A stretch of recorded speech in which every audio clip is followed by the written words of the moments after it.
talk about the people as though you own them, as though they belong to you. Goodness. As long as I can remember, you've talked about giving the people their rights, as if you could make them a present of liberty, as a reward for services rendered. Jed. Remember the working man? We are starting off 2026 with a film widely believed to be one of the greatest films ever made. Orson Welles' 1941 drama, Citizen Kane, about the rise and fall of a powerful publisher and newspaper tycoon, Charles Foster Kane, a man who has everything he ever wanted and lost it all. Written with William Randolph Hearst, the famous magnate of the Hearst Publishing Company, as the inspiration for Charles Foster Kane, the film starts with Kane dying in his giant palatial mansion, Xanadu, a cast of Amontillado-like structure that Kane closed himself off in from the world, pouring his fortune into it but never finishing it, to impress his second wife, Susan Alexander, who left him in the middle of the construction of the palace.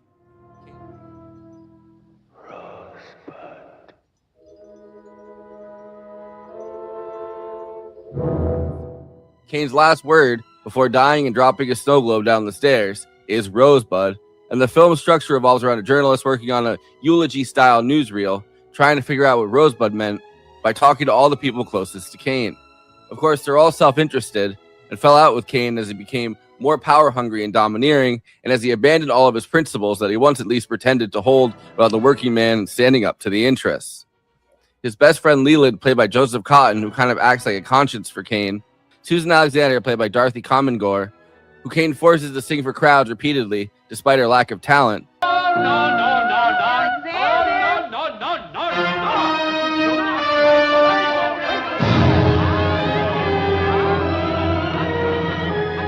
Until she finally attempts suicide, and then he locks away in Xanadu. The much more malleable Bernstein, played by Everett Sloane, possibly named for Orson Welles' surrogate father figure Dr. Bernstein in his youth. We are also shown the breakup of Charles Foster Kane and his first wife, the president's niece, Emily Norton, played by Ruth Warwick, which comes apart when the political boss, Jim W. Geddes, played by Ray Collins, uses Kane's affair with Susan Alexander to try to blackmail him into dropping out of the governor's race. If anybody else that'd say what's going to happen to you, it'd be a lesson to you. Only you're going to need more than one lesson. You're going to get more than one lesson. Don't worry about me, Geddes. Charles Foster Kane's first wife and son die in a car accident 2 years later.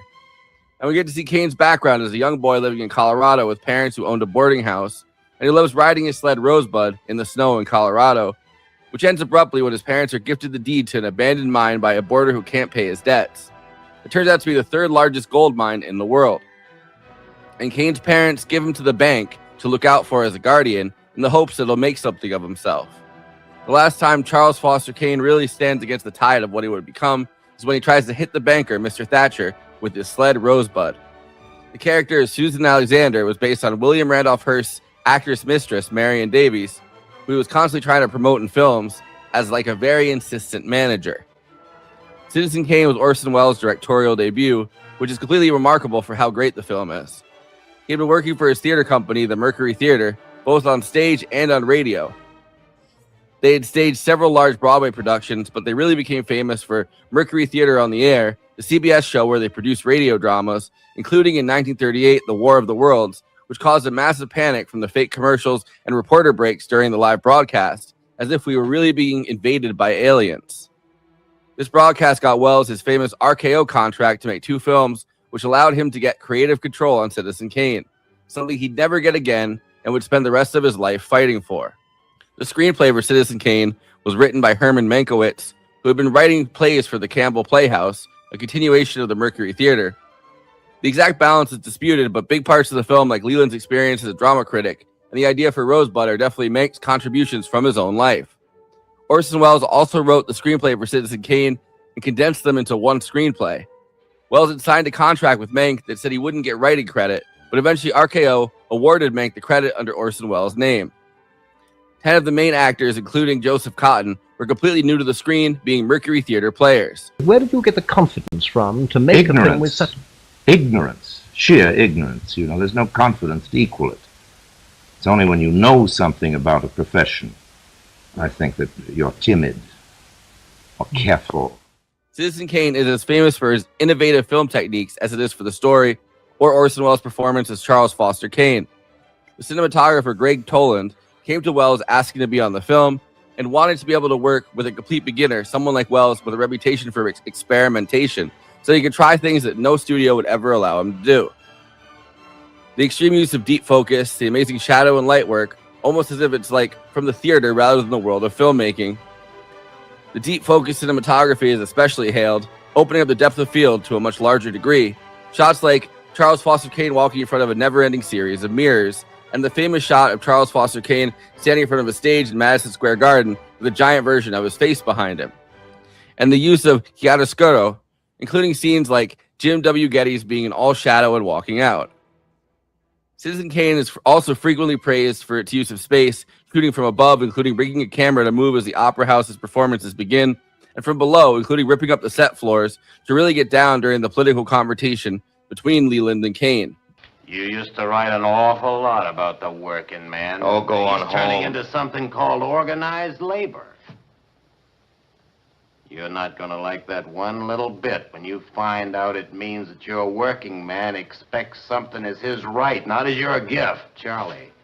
Silent filmmakers like D.W. Griffith and German expressionist filmmakers complained at the time that many of the techniques being hailed as new for Citizen Kane were actually old tricks from silent filmmaking, but either way, pulling it together into one narrative force, as well as the innovative use of a fake newsreel and nonlinear storytelling, Citizen Kane is truly an impressive feat of filmmaking.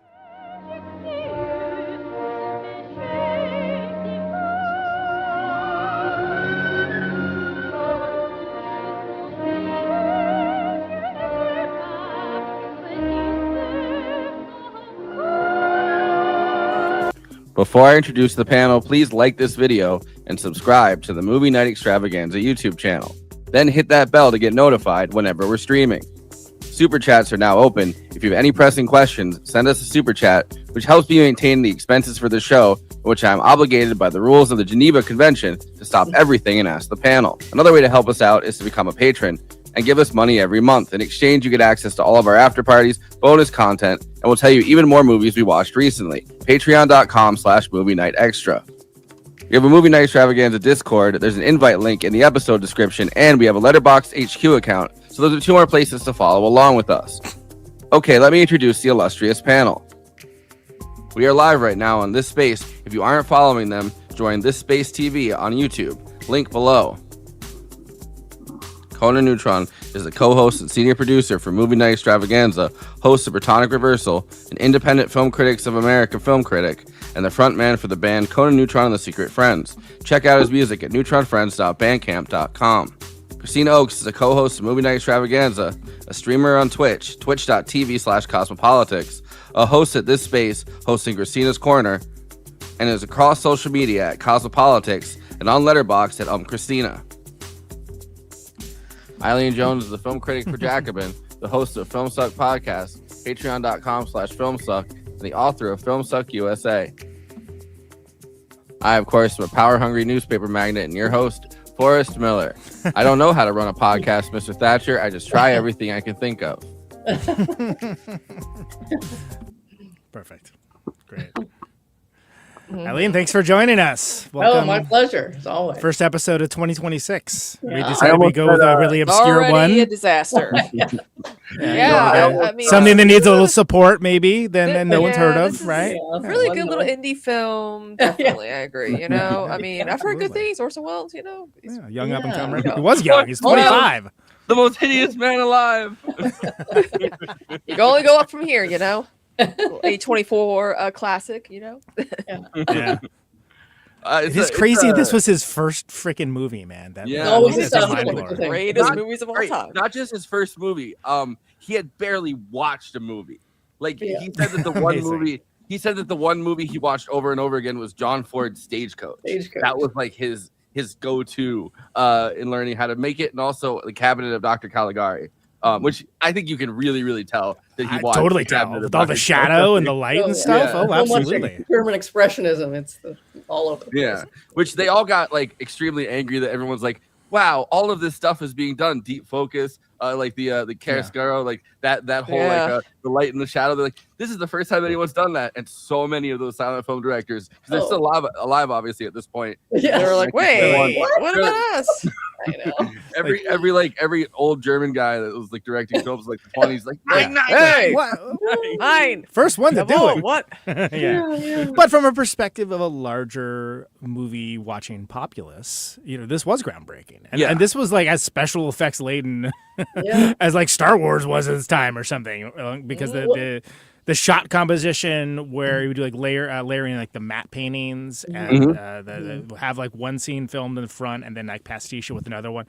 It made it look like it was first of all a bigger budget than it was, and then with all the techniques like the pull focus and things along those lines, it gave that a sense of huge scale that kind of seems otherworldly. And I think that's one of the secrets to its charm, that it has all those things, and it largely was due to budget, frankly. Yeah.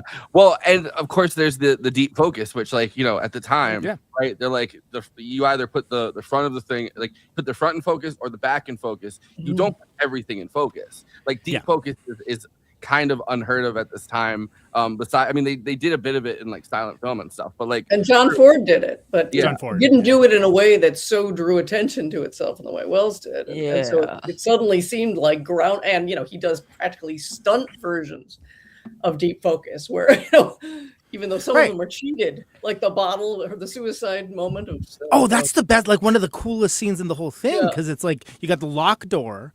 You got the body, pill bottle, pill, and you got the pill bottle up front, and it's like not everything is even like the same thing, but the way it's layered, in an instant exactly what's happened. Yeah, it's incredible. Come crashing in the far back to rescue her, you think, and it certainly looks like it was news to me. I actually looked it up, and it was like, oh my god, I didn't know that was a composite shot. It's clearly meant to look like the most dramatic deep focus shot ever. So and there are other shots where I mean, you really like, as an editor, like it's hard to get it to look as good as it does in like when you're actually editing it by hand at the time. But it's these shots where it's like it dissolves, like the front and the back of the shots are two different shots, and they dissolve into each other. And there's some really incredible moments like in the theater where you literally see you see Susan Alexander dissolving into like her into the guy that trains her, which I realized watching it this time, which for some reason I didn't realize watching it. Like I think the first time I watched this was in 2020, and I had seen Kiss Me Deadly like a million times at that point, because just like less than a year later we started the show off with one of the first episodes we did was Kiss Me Deadly, because I love that movie so much. Both the guy that trains her to do opera, and at the end Paul Stewart, who's the guy that is the butler, they're both in Kiss Me Deadly as like pretty big roles. But like at least Paul Stewart's completely different because he's like a gangster, and he looks like a gangster even in this, where he has those really pursed lips and like he has that great face where he does this face where it's like you don't trust the guy, and in this they use it to great effect as the butler that's like, hey, give me $1,000, I tell you about it. Butler did it. And it's a great point that it was hugely influential in the look of film noir developing. I mean, that was one of the big influences.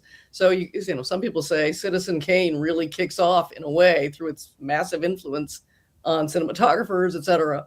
And Touch of Evil for some people, Orson Welles' Touch of Evil, ends the great cycle of film noir. So I think that's one of the flashback structure, all that stuff goes right into film noir. And you have to keep in mind, Hollywood had gone all in for shallow focus. And, that was like the thing. Editing styles. And so it did seem like for a generation that you never saw deep focus. You never saw the kinds of things. Yeah. So. Well, and he also was so inventive, like reusing sets and things too, right? Like using like sets, like stuff from like Westerns, and just sort of recontextualizing them to be something entirely different. And then like not even letting the studio know when he was actually filming. Oh no, we're doing some test shots. It's like, oh no, he's shooting the real thing. He just doesn't want people be busybody around. And it was so funny because some of those same tactics, he kept doing that the entire time he was doing stuff. It's just that he actually had resources, not lots, not as much as from the output of what you get from it, but he never had those opportunities again, which is just crazy. No, like and it's not, we're not doing Ambersons, but what happened to Ambersons is such a travesty. Well, what happened to, I mean, from this point, right? Like pretty much, I don't think there's a film after this. I mean, maybe, like maybe his documentaries later on. There's not a film after this that he's like happy with how it ended up getting cut, because every single time they're like, oh, you're not going to repeat the magic of Citizen Kane. We're going to just cut your film to pieces. And it's funny, like Touch of Evil, now we have the Orson Welles cut, because after his death, I can't remember the guy's name, but he went in and Walter Murch. Yeah, he went in and he had 50 pages of notes that Orson Welles had put together for Touch of Evil, where he was like, I want this to go here. It was like these memos that he was sending, because he was so angry at that point that he had not gotten like final cut on anything, you know, since that point. So he's just in a rage. This is his last studio movie, and this guy manages to reproduce the entire cut based on just these 50 pages of notes that Orson Welles sent as memos to the studio. It's such a Hollywood crucifixion. He clearly gets picked as the bunny that you kill in front of the class to terrorize everybody else. Really, it's clear. It's but it's like the greatest filmmaker, at least, you know, Citizen Kane especially, but also people like rave about you know, the Magnificent Ambersons. Like, it is one of the greatest filmmakers ever. They're like, yeah, this is the guy that we're gonna just pretty much shoot in front of him. Well, because it wasn't an instant success. That's the thing. People don't realize it, because I think there's entire generations that grew up being like, oh, Citizen Kane, best movie ever. We get it. Yeah. It was notably like, oh, this movie is like impressive, but it wasn't a huge success until later, which is interesting. But there was also like Wizard of Oz. There was also a practice of, you know, studio heads wanting a prestige film that would get a lot of critical praise, win potentially awards, all that shit. So they could have, if they'd wanted to justify it in those terms. This is one for the ages. We'll be noted for this. But, you know, with Hearst breathing down their, William Randolph Hearst breathing down their neck, and a campaign to destroy Wells, with Wells's politics becoming increasingly unpopular. The other thing, reasons to kill him, to ruin it. The Godfather, the tabloid, which hit so much, like so hard now. Which obviously there's levels of extreme racism to this in this iteration. But Ryan Coogler getting his contract where he actually owns parts of Sinners last year. The conversation. So strike one and strike two against him because of that. Yeah, Variety's like. With Orson Welles talking about what happened to him based on the fact that he got total control, an unheard of thing, because RKO was failing so badly, and they're like, we need something to reinvigorate us, and like literally Orson Welles had scared the country with War of the Worlds, and it's like he was such a master of that craft. They're like, all right, we're gonna give you free reign to do this. We're not gonna give you all the money in the world because this is like a failing studio, but we're gonna give you free creative control. And because of that, people like Louis B. Mayer, like all of these, you know, everyone that's kind of running all of these studios came together and decided, even before they knew it was a movie about Hearst, they decided to kill Orson Welles, essentially. They're like, this contract can't stand. And we have that same thing happen with Ryan Coogler now in Sinners, where the entire, like, you know, now like neo Hollywood press, I guess, like, right, because it's not in the same Variety, to be specific. Well, and also, but even like Rolling Stone dissed him off the top whatever list, and you can tell it's because of everyone's kind of has this distaste because he has this much creative control on a contract, and it's like it's still happening. It's crazy. It's especially crazy because it made so much money. I mean, well, exactly. And think about Best Picture year before is Rebecca. Right, with which is great. Hitchcock's Rebecca. Well, she called it Selznick's Rebecca, technically, but it's not like they aren't going for things that are, you know, daring necessarily. But there's a specific way to do it, and all the stuff he's doing, again, borrowed from German expressionism, again, pioneering things mostly due to the resource availability. Like all of that stuff ended up being massively influential to the next generation of filmmakers, but. You know, like what's the Devo best of discography, pioneers who got scalped. You know, being an innovator doesn't always doesn't always help out. Yeah, you don't want to come along too early. Right. You only come, you know, 10 years later, at least internationally, when the rise of the art film makes him huge in Europe and all that jazz. But there's this kind of, he's a little early. The studio system is still has too much control. Which he was very normal about and never upset about in any way, shape, or form. Citizen Kane came out 10 years later, maybe it would have been an instant success. You know, you never know. Well, but it is funny, like the Orson Welles as a like personality is just like A+. Even though the art itself is fantastic. Dick Cavett hilarious. He's just such a sardonic a-hole. I cut a bunch of those clips. I'm a little scared to play them because you know, I don't know. I don't think Cavett is litigious on the YouTubes, but I should message him on Facebook and be like, "Yo, I have a podcast. You want to come on in?" He'll be like, you know, no, but he's like 150 years old at this point. It reminds me of that line though. that we were talking about with Sunset Boulevard, where it's talking about Erich von Stroheim. And the first thing Billy Wilder said to him, he's obviously kind of kissing his ass, but he's like, you were always 10 years ahead of your time, which is why your career didn't, kind of burned out. And he was like 20 years ahead of my time. That's right. It's kind of like, when something happens in politics and once again, the left is always right, but way too early, we're always ahead of, getting it right when everyone else, just doesn't. And it's like, yeah, and him being a prominent leftist, never shy about his, his lefty, super virulently and intensely anti-racist, all that stuff is not going to make him popular with studio. When one of the greatest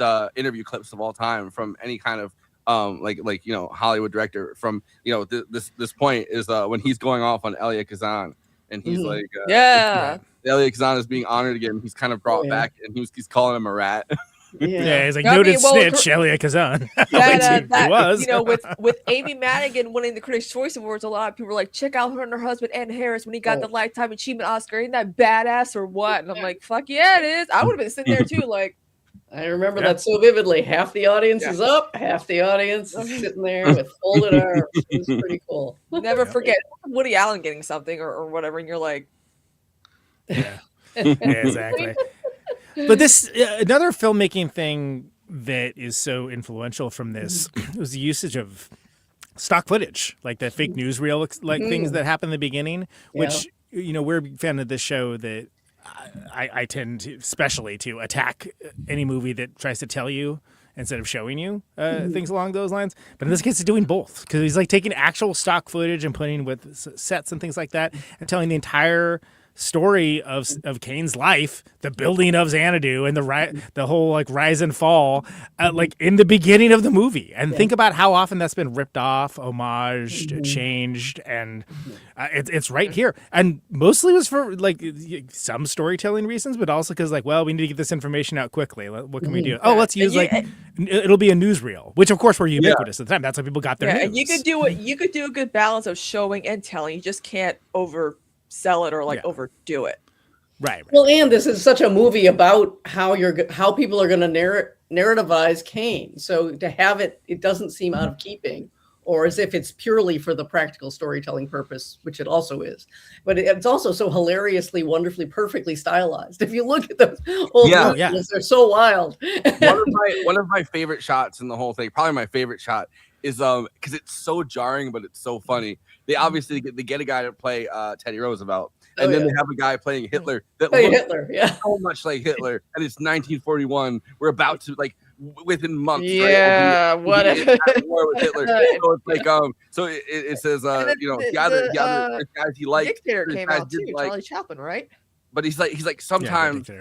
Yeah, but sometimes first he liked them, then he didn't, and it's like a picture. It's just a thing of Hitler. Hitler's just kind of looking around. Yes, very casual. Yeah.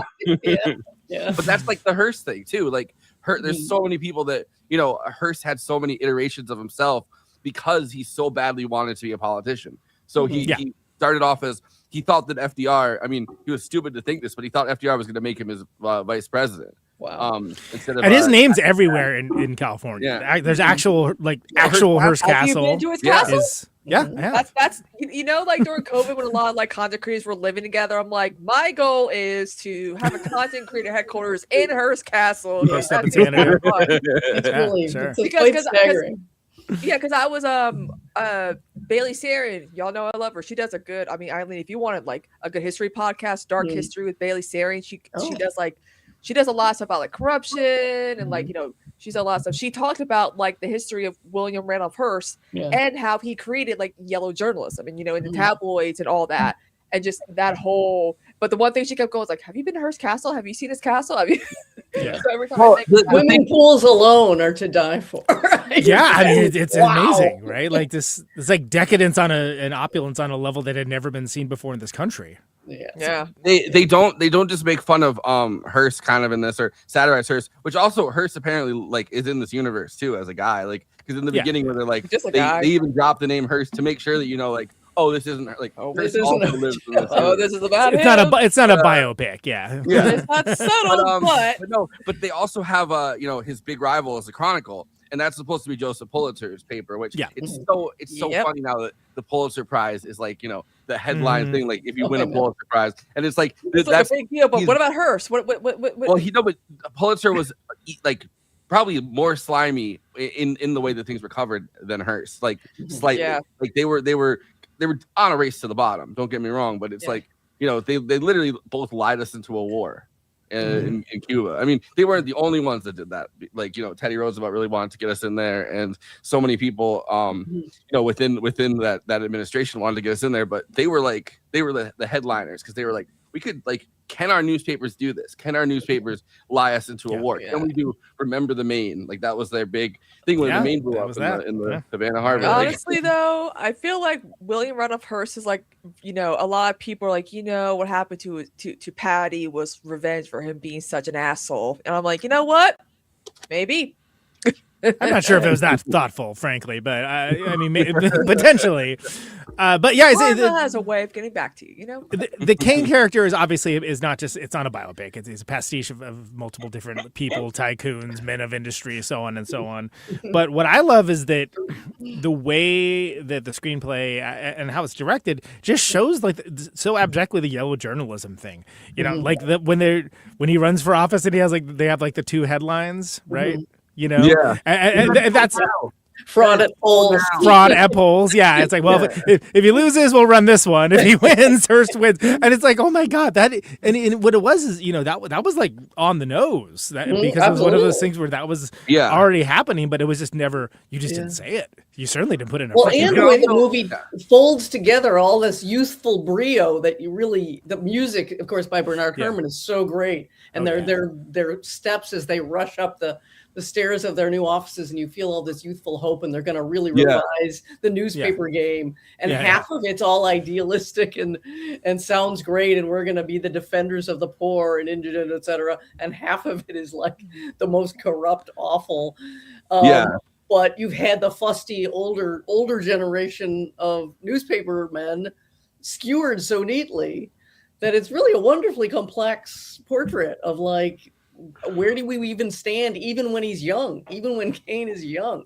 Well, he's so charismatic and charming, but it's such a good line, because later people would kind of make the same, basically make the same accusation towards FDR and the New Deal, where you have somebody say like, "Oh, I'm going to be the defender of the poor because I'm a man with wealth and property." And they don't own me, no strings, right? But it's not just that. It's can you imagine if someone who has no wealth and property, who truly is, and he keeps calling Joseph Cotten an anarchist, and he keeps calling other people an anarchist, like that's the worst thing you could think of, because it is this moment of like possible revolutionary change in America at any time, right? With industrialization, he's like, I'm going to do this because I can actually manage this level of anti-corruption. I can manage this level of you know, like revolutionary or populist spirit. Can you imagine if someone that's not me, someone that's not incredibly rich, that's not been raised by a bank, which I want to talk about with you know, when we go through the synopsis, but like someone who isn't that, like someone who actually is trying for populist, like revolutionary change. Can you imagine if they're the ones that get control of this movement? Like, I'm going to control this movement because I am somebody who's, you know, in the elite. Well, we don't have to imagine it. We can just look at American history to see what it doesn't go well. It turns out not well. I think I did not care for the film, but that movie Mank attempted to address some of those concerns. That was on Netflix, right? Yes, it was. I was reading Eileen's review from the time. Good. I tried to find it and I couldn't find it. I was reading remind myself. I hated it. It even lies about Mankiewicz. Mankiewicz was not some, you know, lefty social justice warrior by any frickin' means. So they have to lie their heads off to get him to be mad about the. Although his grandkid works at TYT. I like Gary Oldman. He was way too old for that role. He was way too old. I love him. He's not good. Yeah, I think he's a great actor, and he's at least like 15 years too old for. It's kind of crazy. And looks it. You know, I've grown up watching, you know, Ben Mankiewicz like on Turner Classic Movie with Robert Osborne, you know, and then I remember starting watching TYT for the first time. I'm like, is that the guy from Yeah. So I'll go the other way around. I remember the original TYT way back when Ben Mankiewicz got the call up to be on Turner Classic Movies. I was like, from the Young Turks? Really? And I didn't realize he had this like, that's his freaking grandfather. Yeah, I was like, oh, okay, that makes sense now. But like, it blew my mind, and that's not, again, pre-social media, so it was like, huh? Like I was just like flabbergasted, but I was like, "Oh, that's cool," but that's like great because at the time it was while you still can. it was Jank, it was Ben Mankiewicz and Jill Pike, who was the one I knew the best, and I haven't talked to her in like 20 years or something. But anyway, I was blown away. But now it's like people say, "Oh yeah, the TCM guy." I was like, "Oh, he is very good at it." I mean, yeah, well, he's in that world, right? And he has a lot of connections to other people that are within that. Like we were talking about it. Can't remember what movie we were talking about it with. But we were talking about it with someone else who's Drew Barrymore. And we were talking about John Barrymore and how Ben Mankiewicz and Drew Barrymore had together talked about Key Largo and like theme because they were talking about the history behind that movie. Yeah. Legacies. It's crazy. The other with this movie, I want to say Joseph Mankiewicz. He's the guy behind All About Eve. Sure, which we should totally do someday. Have we not done that movie? I love that. I don't think we've never done a movie because we haven't done a Betty Davis. We have. We did. We did Whatever Happened to Baby Jane. That's one of the most famous ones, but anyway, yeah. Yeah. Other than that. Well, because when we were doing Whatever Happened to Baby Jane, I'm pretty sure that's when I watched All About Eve for the first time. I always intended to watch it, always meant to, and then that was a movie that I was like, we did 3 Faces of Eve, and you started watching All About Eve by mistake. I remember this is by the way, this is so down in the weeds. I just think that's hilarious because it's like, well, they're both good movies, but that's not the one we're doing. I was like, what? I guess I'm gonna learn all about her today. That's great. They made a whole franchise about this Eve lady. Yeah. It's like the MCU. It's the ECU, the Eve Cinematic Universe. It's all about Eve. It's all about Eve, not all about Steve. All right. Order in the court. So, should I go over this synopsis? Kristina, do you have something? Can we all talk about when we first saw this movie? Yeah. Oh, sure. I saw it in high school. I saw it when I'm very young, because again, like besides horror movies and whatever, my grandfather always had TCM all the time, and of course, Citizen Kane played a lot back then, and that's when I first saw it. I was like 8 or 9. I saw it. I was a kid. It ran on TV incessantly. In fact, I was reading up on how the reputation of Citizen Kane became so colossal, and there were 2 things. It gets taken up by European critics and the intelligentsia cineasts, and it goes on television, starts playing all over the constantly. Same thing. I saw it on TV when I was like in high school, and like I was not what you might call a educated movie watcher yet, but I was like, wow, this is cool. I mean, I was like, oh yeah, Citizen Kane, it's the best. That's the best way to see it is without, because I then later saw it in film school because it was force fed to every film school student, and it's the worst way. It's the canonical. You have to sit and watch one of a masterpiece, and it just drains the life out of it. So the reputation of Citizen Kane in the last decades has been its worst enemy because it's such a lively, inventive, person film. For my story about it, because all right, so I've always been a huge like Orson Welles fan. Third Man, obviously, a movie I've loved from wherever. Like Touch of Evil, I got really into it in college. Just because you like to see Charlton Heston playing a Mexican. Yeah, El Heston, as I call him. But even the lady from Shanghai, and I had seen the Other Side of the Wind documentary. The one thing I didn't watch until this moment was Citizen Kane until 2020, I guess.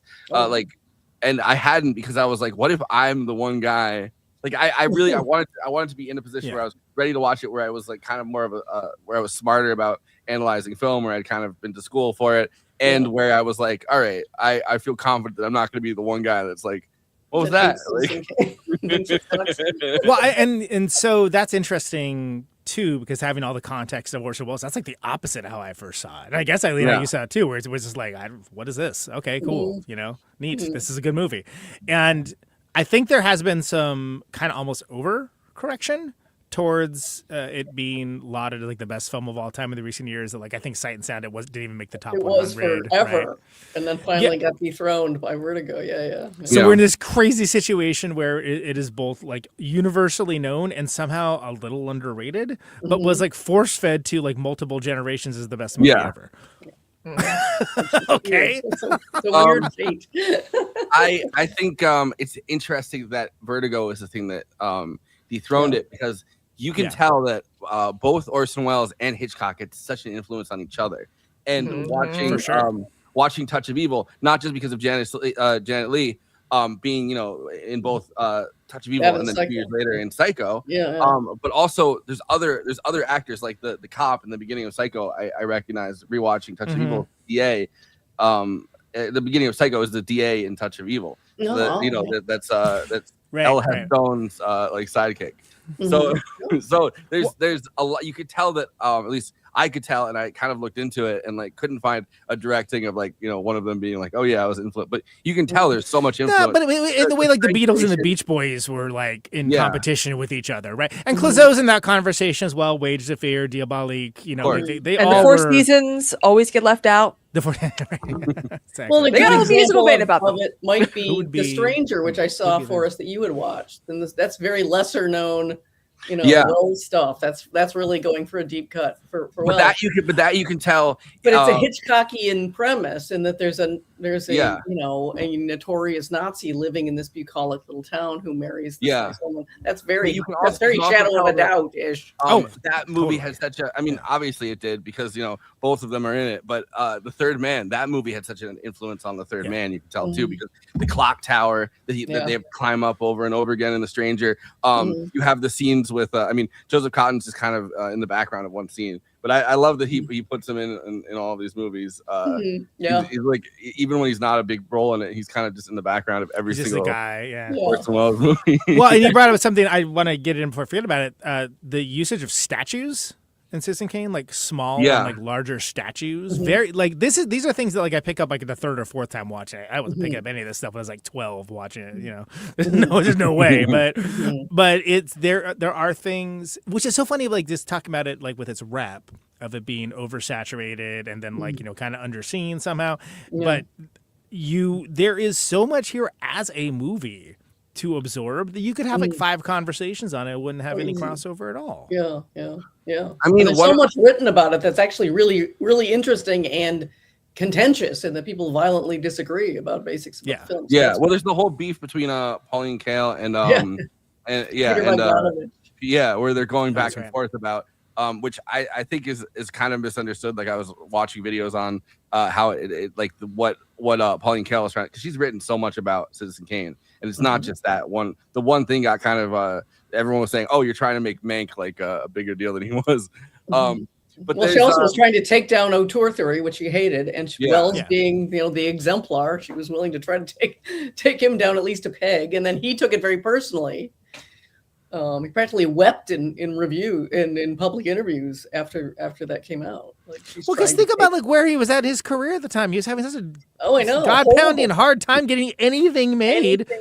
Anything. I always thought that bastard Steven Spielberg, who had more money than God and always claimed to revere him and bought one of the goddamn sleds and the whole thing, and would he just throw him $1 million? Throw him a bone, yeah, exactly. What the hell's wrong with that? Throw me a freaking bone here. Spielberg was literally anybody that he encountered. He was like, "You want to make a movie?" Like for the longest time, like we were talking about Who Framed Roger Rabbit. Spielberg's all over that, like. Well, I love the cartoon idea. Let's do it. And we need to get into running through the plot of this movie, but I just want to mention that F for Fake, underrated, like and formatively, kind of way ahead of its time as well, and that's like technically speaking, I think it's his last movie, right? Like if you're not counting Other Side of the Wind, and it's really interesting or really cool, and like about again, about 25 years too early. Mhm. But They also the other movie, I think somebody finally finished his Don Quixote, which is hilarious that it's Don Quixote that kind of brought Orson Welles down. Like he's working out, like he Terry Gilliam, same thing. It's like a cursed project. They're literally like all tilting at windmills. And it's like, come on. Yeah, exactly. Yeah. Sue on the nose. Poor writing.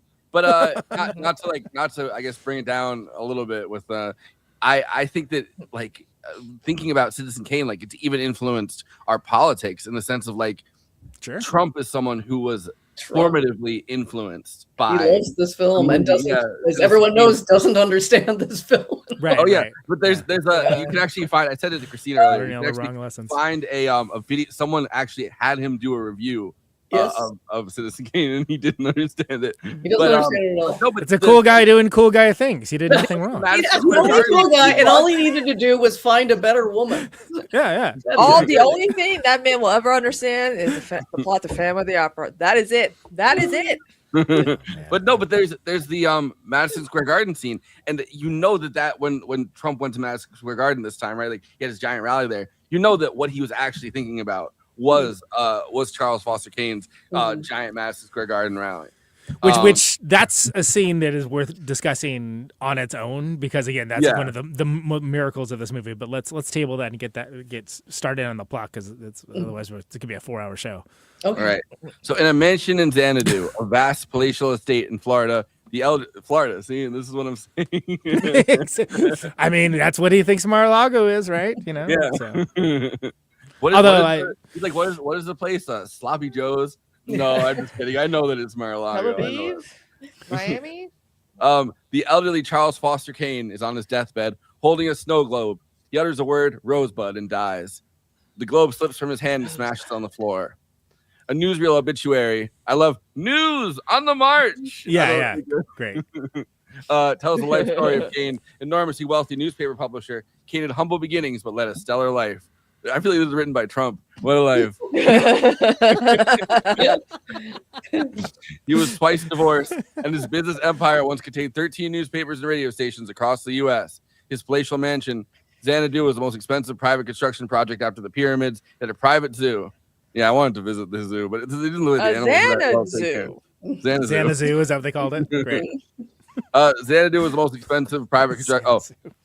Kane was legendary in his hatred for Thatcher, who also claimed, I also hate Thatcher, but I think it's a different Thatcher. Claims to be the trustee of Kane's wealth from his parents. Kane's political career was cut short due to a love scandal, and in his late years, he was alone, unloved, and abandoned. Kane's death becomes sensational news around the world, and the newsreel's producer, task reporter Jerry Thompson, William Alland, one of the 10 people I think in this movie who's it's like his first film with Orson Welles, which we got to talk about the Mercury players for sure. But is that a good pause point? Because there's so much there already. It's like the first 3 minutes. Yeah. But anyway, with discovering the meaning of Rosebud, dude, taking notes for the first because I forgot like the newsreel. It's such a good way of structuring it. But like that's what I'm saying. Yeah, taking notes to do like to like what I wanted to bring up or whatever. Like which I always do. I just like pause every 30 seconds to go like. Yeah. Well, course, it's such an effective way to do it on a budget too. Go ahead, Kristina. Yeah, I think of the film Xanadu when it comes to this movie. Okay. Instead of Xanadu, right? Yeah. Also, how many times has that opening been homage? Which it does tell you, like in the very beginning. Here's the story. Here's how it worked out. You know, and everyone's trying to figure. The guy's trying to figure out like what why did he say that? What was this dude's life really about? Because he was this mysterious, enigmatic figure. In the days where you're just getting like away from the outright robber barons and like the American presidents, throughout nobody remembers the presidents in the 1920s because like they were just useless and pointless. They were not celebrities. Yeah, Rosebud is so referenced a lot. Yeah, like there has to be like somebody. Somebody with way too much time on their hands must have like collected all of those as like a supercut. It was even referenced in my favorite childhood TV show, Adventures in Wonderland. I'm like, wait a minute, that's a Citizen Kane reference, right? Like, they got a mystery too. So Eileen, it takes to the beginning there. Like, what's your thoughts on that? The opening, the new newsreels, Rosebuds, Xanadu, all that. Like, boom, this is like the whole beginning. I mean, that's the problem with this movie is you could take any slice and just go so deep.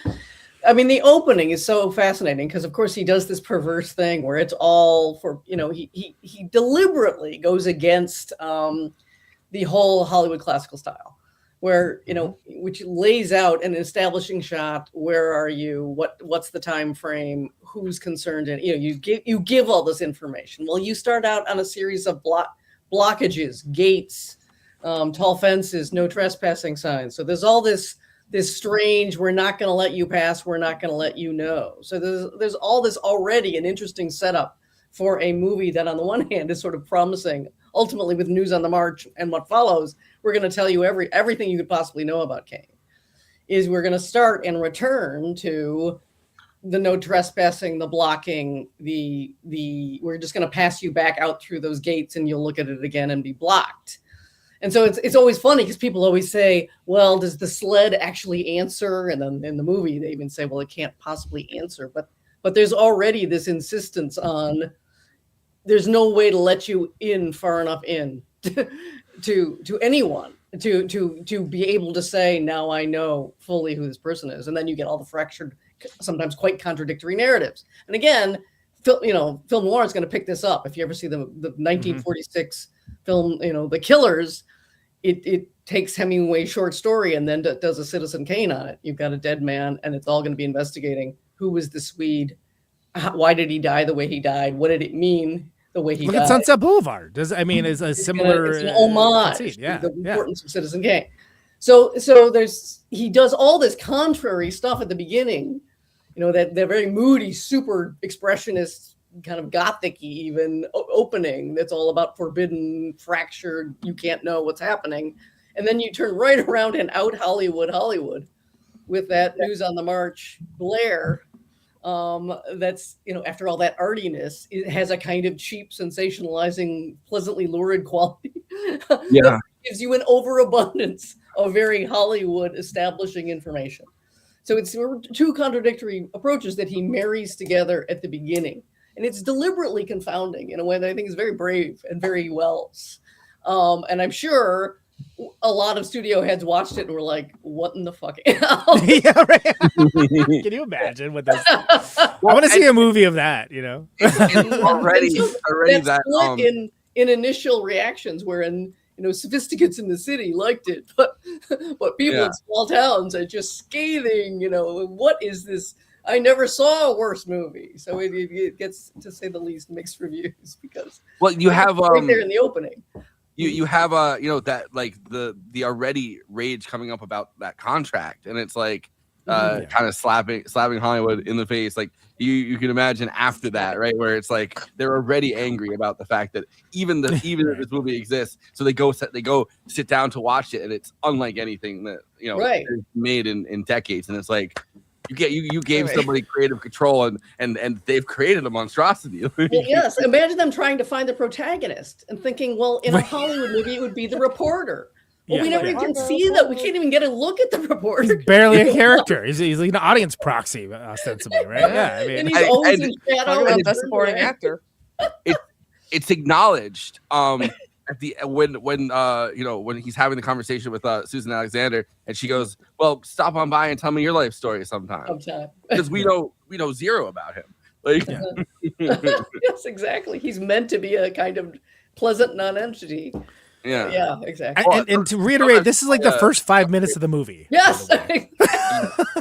It's so overwhelming. It's such an onslaught. There's so many times where he is a completely frustrated non-entity. Because we're learning this truly dazzling amount of information, but you can imagine just sitting there and reading it in a book, and you're like, "All right, but who the fuck is Rosebud?" Like I know who this guy had sex with, who he cheated on. You know all this ancillary information, but like why his marriage broke up. I know that he struck his wife in the face. I know these details that maybe perhaps nobody else knows, and it's like, but not who the fuck would know who Rosebud is? It's not like he's like, this is my sled. Right. Yeah, exactly.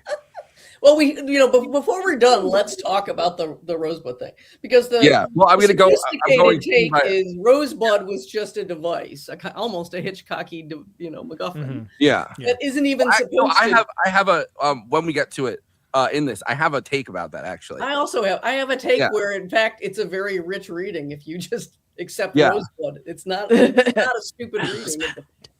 Yeah. No, I had an idea, and I kind of said it in the intro, but I had an idea about that when we get to it. We better get going. Okay, talk faster, everyone. Yeah, exactly. Move it on 2x speed. Kane's friends and associates. He approaches Kane's second wife, Dorothy Comingore, Susan Alexander Kane, now an alcoholic who runs her own nightclub, but she refuses to talk to him. A frustrating scene, by the way. I mean, it's like, okay, you're not going to give him anything. Like, Thompson goes to the private archive. That scene? You can imagine the notes. Yeah, get rid of the second scene. Just have him come back to her at the end. No. Anyway, go ahead. Thompson goes to the private archive of the late banker Walter Parks Thatcher. Yeah, different Thatcher. Also came to the Guardian when he was young. Although Thatcher's written memoirs, Thompson learns that Kane's childhood began in poverty in Colorado. In 1871, after a gold mine was discovered on her property, Kane's mother, Mary Kane, sends Charles away to live with Thatcher so he can be properly educated. While Thatcher and Charles' parents discuss arrangements inside, a young Kane, played by Buddy Swan, plays happily with a sled in the snow outside his parents' boarding house and protests being sent to live with Thatcher. Kane's mother made a decision as she was afraid that Kane's father was a bum. He definitely does seem like a bum.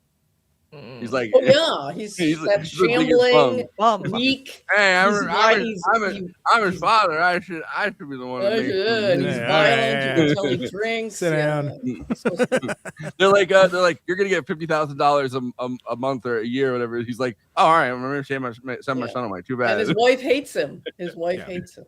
It seems like a real miserable situation, frankly. By the way, Agnes Moorehead's great in this, but she's so beautiful in Magnificent Ambersons. Like, she's great in every way. She's like she's definitely not dolled up in this. In this, she looks bewitched. She kind of looks like I don't know. She looks like an old painting in this, in such an interesting way. She looks like one of those like paintings from like the 1940s or something, where it's like the old woman standing outside here, and then everyone like that shot, right? Like she looks like a character that you'd see in a painting. Kane's mother made so she hands over control of the gold mine to Thatcher's bank in exchange for all profits going into a trust which will be given to Kane when he turns 25. So we could talk about Rosebud here.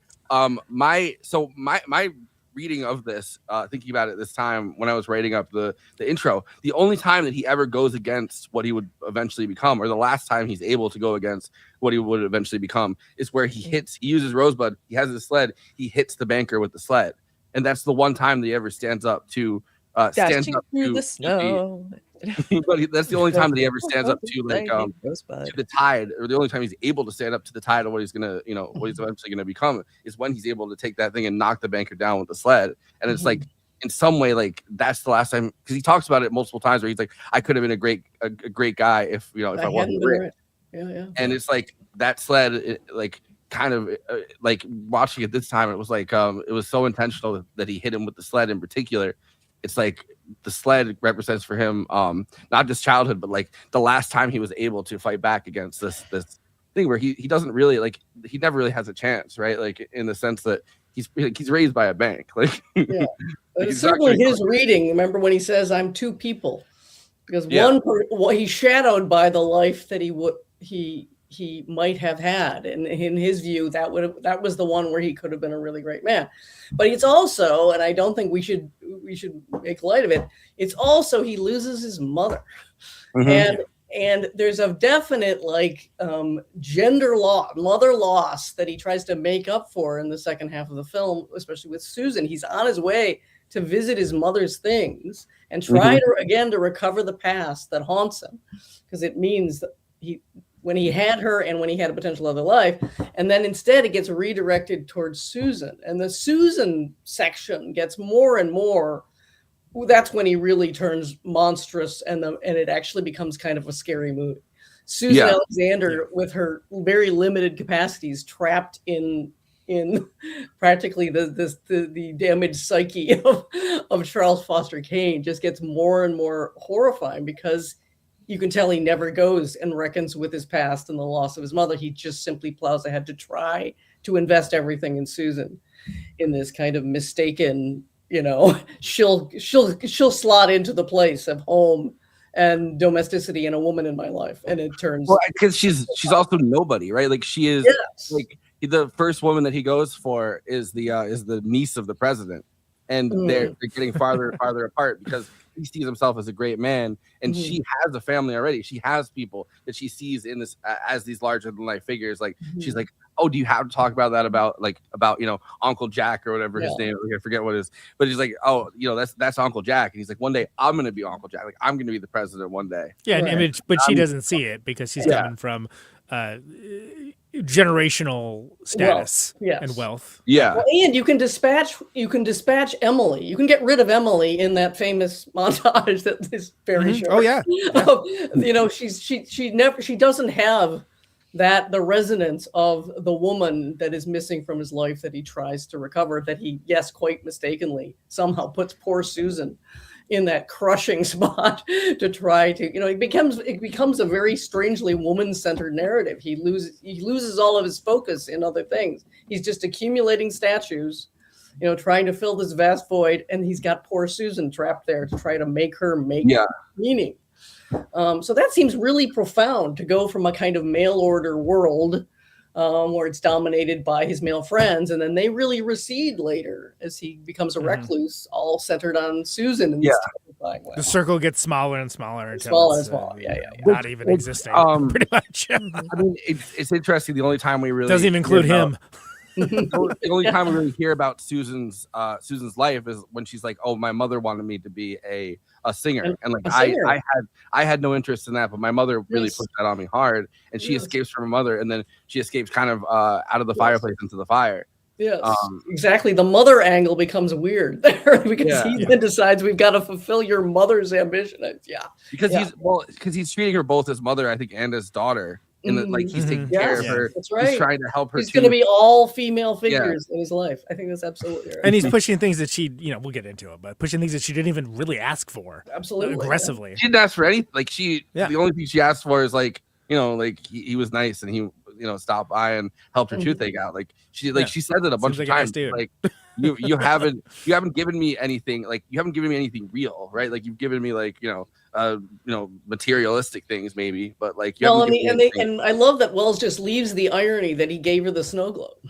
She has it on her shelf, but she's got so much other crap, and expensive crap, and he never called attention to. It's got the little house that looks like the house of Colorado, of course, inside it. Yeah. And so she has got something that means something to him, and she doesn't know. He never tells her. Maybe he can't tell her. Maybe he doesn't realize it himself.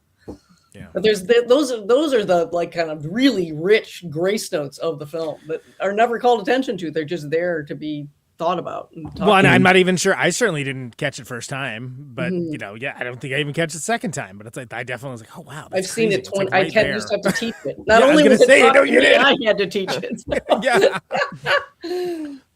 No, but that's what makes it. One of many things that makes such a fantastic movie are those rich nuances you can pick up with multiple viewings if you're that kind of viewer. Right now, everyone has to be. Not everyone's interested in that, but obviously we are. We have a freaking movie show, so exactly.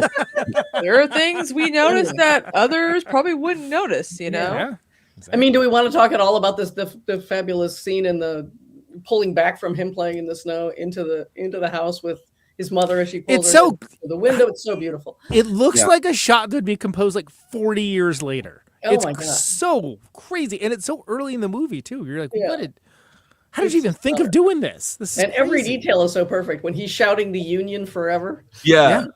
And of course the Union. He's about to fall apart. Every detail, I swear to God, is like. It's also like his young, like he's dreaming of like fighting in the Civil War, right? Like like. For I think an American, not a dream to have. Well, but for like an American leftist or like someone who has those kinds of values. I did a study of Civil War films. The number of pro-Union films in America, almost none. Which is crazy. Literally concluded Citizen Kane. I remember. Don't get me started. Someone who grew up in the South, DARS in the Confederacy. I'm like, oh, so you're just racist Democrats then? You gotta do that reverse psychology on them. I remember. I love Radio Warner, and I know you're friends with them. But I remember listening. I think like early on when we started having you on, I remember listening to the episode you did with John Nolan. Yeah, that's right. And you did the Civil War movies episode. Yeah. Yeah. Shocking. So Norman Rockwell is what I was thinking of with the family, like the different versions of the family, because you have them stuck. I mean, there's the one where the mother's at, Agnes Moorehead's at the window and she's looking out there, and that is like the perfect, like it literally does look like a painting. But there's other moments where it's the banker and her at the table. Like all of them look like different Norman Rockwell paintings. Yeah, absolutely. So years later, after getting full control of his trust fund at the age of 25, by the way, I tried to do, you can't really do it because it's 1871 and we didn't really start doing the inflation calculator thing until we got the Federal Reserve. So you can't really, but at least calculate the real what would be. Yeah, but at least in like 1914 when we started calculating that $50,000 a year, like today with inflation, would be like $1.6 million each year that they get.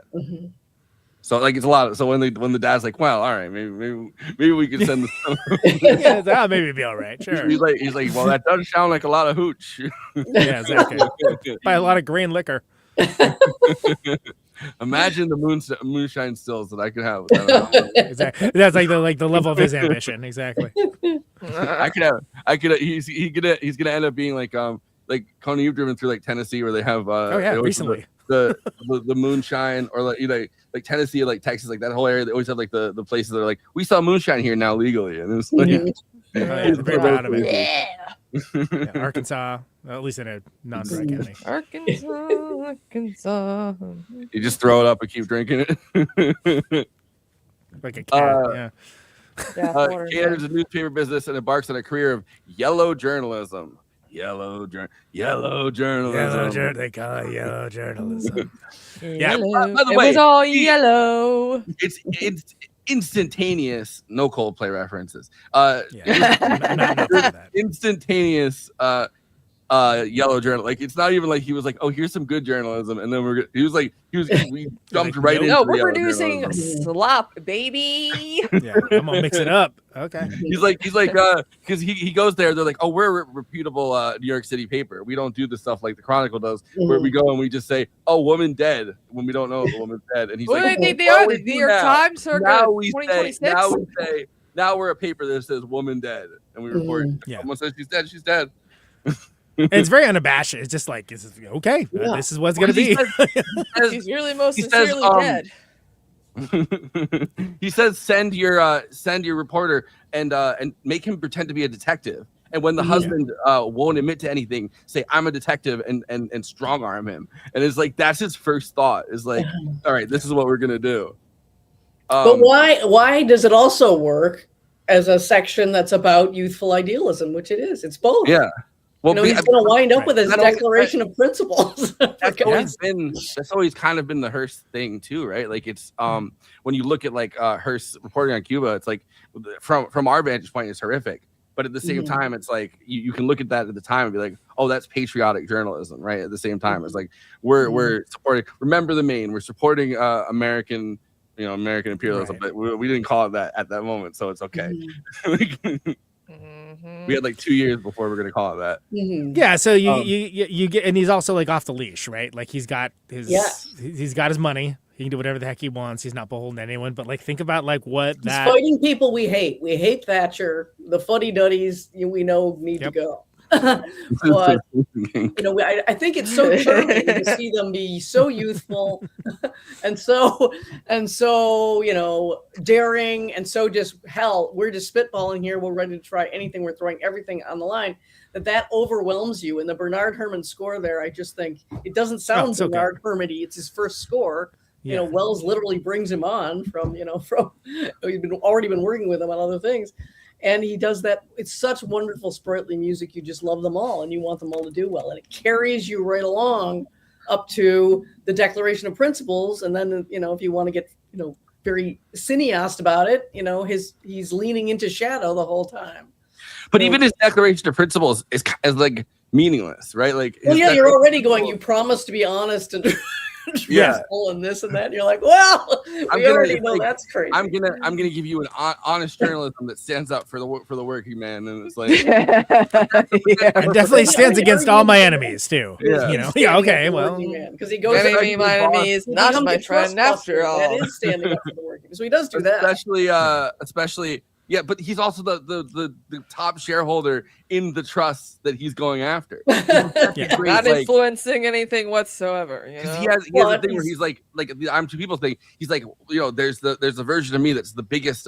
We're going after the railroad trust, and I'm the biggest benefactor of the railroad trust. Like I have the most shares, and I know that I have the most shares. But also, I'm me as a publisher who doesn't like the railroad trust. So I love the line where he's like, if you write up a petition to bring down Charles Foster Kane, I'll sign it. I'll sign it. Yeah.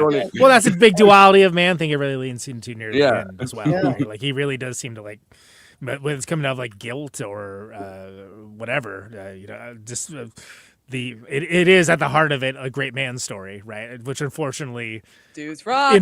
Influenced dudes were definitely rocking. It influenced so many terrible great man stories over the years. Unfortunately, but that's not the movie's like you learned the wrong lesson by idolizing this male character.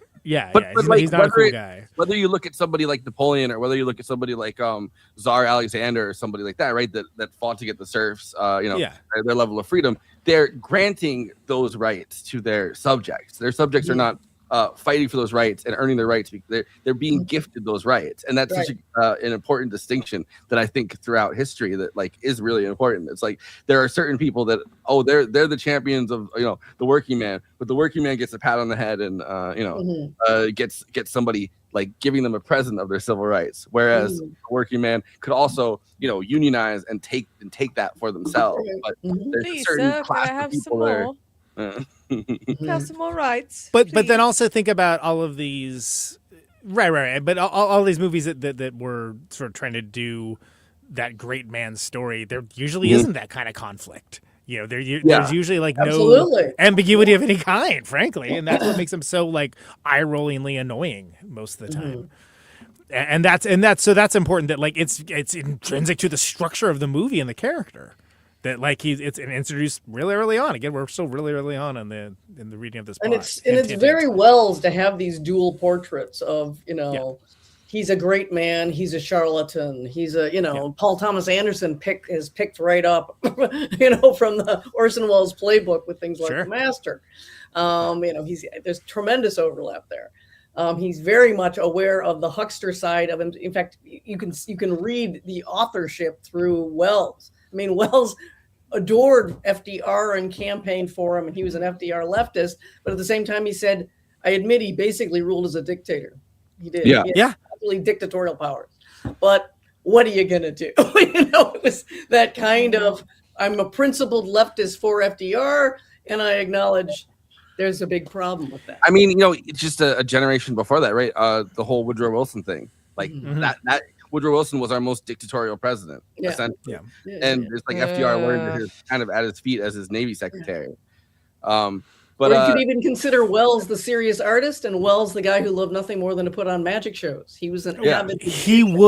Orson Welles would have slayed in streamer culture, like just destroyed. He would have been like the most popular person on the internet, like by far. I think he plays it well because he knows it well. He knows he's half genius, half huckster. He knows. Oh yeah, and leaned in like with his whole body and soul, like the Carney aspect of it. Right? Absolutely. Even when he's being meta-referential, and that's. I mean, like not to I guess constantly compare the two. Hitchcock, same thing. Kind of like Hitchcock was always Hitchcock the character.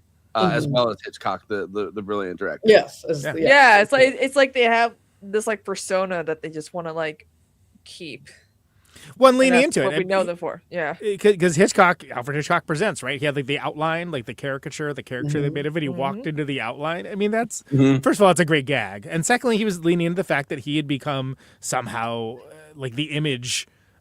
Without like trying to be, so like, well, then fine. And poor Wells was constantly trying to renew his career by saying, "I can do you a potboiler, like that'll be successful. I can do you a Hitchcocky-ish thing called The Stranger. I can don't do knock this me down for Don Quixote. Okay, it was one mistake. I can do better.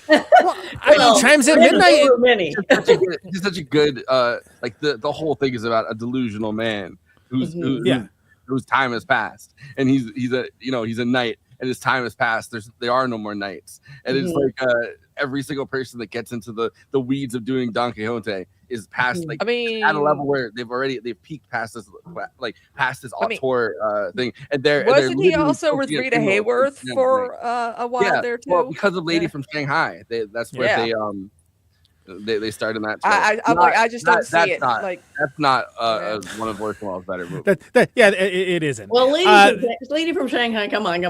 You cannot diss Lady from Shanghai. I'm not dissing. I'm just saying it's not one of my favorites. No, it's a mess. It's a Wellesian mess that is got some of the sequences that are unbeatable. But also, like, Orson Welles and Rita Hayworth versus like one of those couples was like, oh, very attractive lady with a very mid looking dude. Like, what? A bunch of times, like the picture of Jennifer Connelly and Hoggle, and being like, it's not quite that bad. I just want to give a shout out. Chimes at Midnight, a lesser kind of ballyhooed Wells. Yeah. I don't really like depictions of Shakespeare in movies. In fact, I'm generally annoyed by them. I like that one quite a bit. So it's basically wait. You don't like Baz Luhrmann's Romeo and Juliet? That's a classic. Yeah, I like that and like Throne of Blood. Romeo and Juliet did too. Yeah, that's right. Yeah. Exactly. I was right on point. All right, please. Continue yes, carry on. And that let's not talk about that guy. One of the earlier things that I did see though is I want to say it was Othello, Orson Welles doing Othello, because he did Othello and he did Macbeth. Yeah. Which you're not supposed to talk about. Do not say Macbeth in a theater. The whole world of theater. Now that we're on StreamYard, so I don't know. It's bad luck to say good luck on opening night. Orson Welles, by the way, did break his leg in a theater. Cautionary tale. And he said they said break a leg, and I did. It's like in The Producers, break a leg. I broke my leg. Thatcher is livid. He takes control of New York Enquirer and starts publishing scandalous articles that attack Thatcher's business interests. Thatcher is livid. Kane continues to bleed the extent of $1 million a year to keep his newspaper going. Has to be an insane amount when you look at the inflation of that. Yeah. After the stock market crash in 1929, Kane is forced to sell controlling interests of his newspaper empire to Thatcher, and then she uses it to get the Tories back in power. Back in the president, Thompson interviews Kane's personal business manager, Mr. Bernstein, played by Everett Sloane, another one of the great Mercury Theater players. Mm-hmm. Bernstein recalls how Kane hired the best journalists available to build the Enquirer's circulation. Kane rose to power by successfully manipulating public opinion regarding the Spanish-American War and marrying Emily Norton, Ruth Warwick. I think she also is a Mercury Theater player, the niece of a president of the United States. He grew the circulation of his paper from a modest 26,000 to an astounding 684,000, beating its top rival, the Chronicle, otherwise known as the Pulitzer Prize winning Chronicle. Right? Yeah. Exactly. I love when he steals the best people from the Chronicle. He's like, oh, these are the best men in the publishing business, and then it goes 6 years later. There's the time jump, and you have all of the same guys working for him, and they have the great conversation between Jedediah and and Mr. Bernstein. He's sitting there, and he's like, how do you know that the Chronicle policies and our policies, which the policies are 2 lines again, like their policies are not very encompassing, but how do you know that they're gonna start going by, are we gonna be changed by them, or are they going to be changed by us? But look at it, like, what is it? Democracy Dies in Darkness. Yeah, how's that going? Yeah. Do you get an update on that one? Oh, Conan. Oh, they turned out the lights on that. Yeah, exactly. No, we're not doing that anymore. We realize we should pick something we can do. Trump out here worried about getting impeached. I'm like, come on, dude, you'll be fine. Third time's a charm. Whatever. They didn't realize that Democracy Dies in Darkness was Jeff Bezos asking them to do more darkness. Actually, darkness is good for business. So, darkness, my old friend. I have had the song, and I Charlie Kane song, good old Charlie Kane. I love the line where he says, "If you buy a bag of peanuts, they write a song about you in New York." That's right. Yeah, I was gonna look it up. Yeah, it's so great. Like, is he so nonplussed by it, and everyone's like, oh, they wrote a song for you. Yeah, that's crazy. And everybody knows the song. At one point, yeah, everybody's singing along. Like, yeah, he's like, he's like, we call him Charlie, but to you he's Mr. Kane or whatever. And it's like, they made fun of that. I think in The Simpsons with Monty Burns, they had a whole. I think they did. They had a song for him. That's right. That's right. Yeah, you can't buy a bag of peanuts in this town without someone writing a song about you. Amazing. Yeah, but it's the Happy Days Are Here Again thing, right? With FDR, every time he walked into the room after that the first campaign, Happy Days Are Here Again. These people get their get like essentially a theme song, and you know part of politics at the time was was having a theme song, and then people after that would invoke your theme song. Like Jimmy Carter walked out at a Warm Springs because he wanted to invoke FDR. Jimmy Carter walked out to give his. And Donald Trump did the Village People. You know, like but Jimmy Carter walked out with the jerk off dance too, where he's got one in each hand. Yeah, that's why you arrested Maduro. By the way, that's why you arrested Maduro. And I'm like, yeah, they actually did report that in the New York Times this week. They said because too many videos of him dancing, Trump felt disrespected by it. And it was like, I'm the only. Hey, he's dancing. I'm the only one dancing. I know one could jerk off. You know. Exactly. It's my dance. Anyway. Can I just say about that scene that the way it's shot is really amazing because it's such a celebratory, silly, fun scene. They're celebrating, and there's 15 different ways of getting this sense of tremendous uneasiness, even before Jed says, the whole, is he going to be changed by this? Are we going to lose at least the kind of brash? We'll try everything. We're irreverent. We're not like the old guard. We're going to be something new and something ultimately somewhat progressive. Even before that, the way they keep shooting the dancers in the mirror and it's too dark. It's too dark. There's multiple times where, I mean, obviously they do this across the whole movie, but they shoot the faces of some of the people at these very these strange angles from the bottom, and it's like that is so unsettling. Watching Touch of Evil last night, I was kind of reminded of that scene where they have the most unsettling scene probably in any movie to that point, which is they're about to inject sodium pentothal, but everyone thinks it's heroin or marijuana because they said we're gonna get marijuana into practically the same thing into Janet Leigh, and that whole scene you're watching just person that almost a clown car of people of these differently racial Mexican people walking into this room and they fill it in, and it reminded me of something out of Blue Velvet almost in that moment. Yes. But so Thompson interviews Kane's estranged best friend Jedediah Leland in a retirement home. He's crazy by that point. Like he's pretty much blind. They make he keeps looking out, and then he has his accent, him and Bernstein. As what old. do we think the deal is with Jedediah? Anyone have a theory about Jedediah? Besides that he's in love with Kane pretty clearly. Yeah, I mean clearly devoted, right? But it's devoted. What a life, And then you obsessive, I would say. In his accent, there definitely is a queer coded. Oh, kind of so much. So. You think? Yeah. So much. So yeah. But I think that's very apparent. Yeah. There's such a real charisma throughout their whole everything that Joseph Cotten and Orson Welles they have this charisma between them. Mm-hmm. Whether it's that one scene that they're in, on the roller coaster, in The Third Man, where they're up in there and one of the most unsettling scenes you'll ever but just any movie they're in together, there's just this weird charisma between the two of them. There's these fireworks. It's true because Bernstein is equally devoted, but never get the same frisson. So we say sexual tension. It's a little different, doesn't it?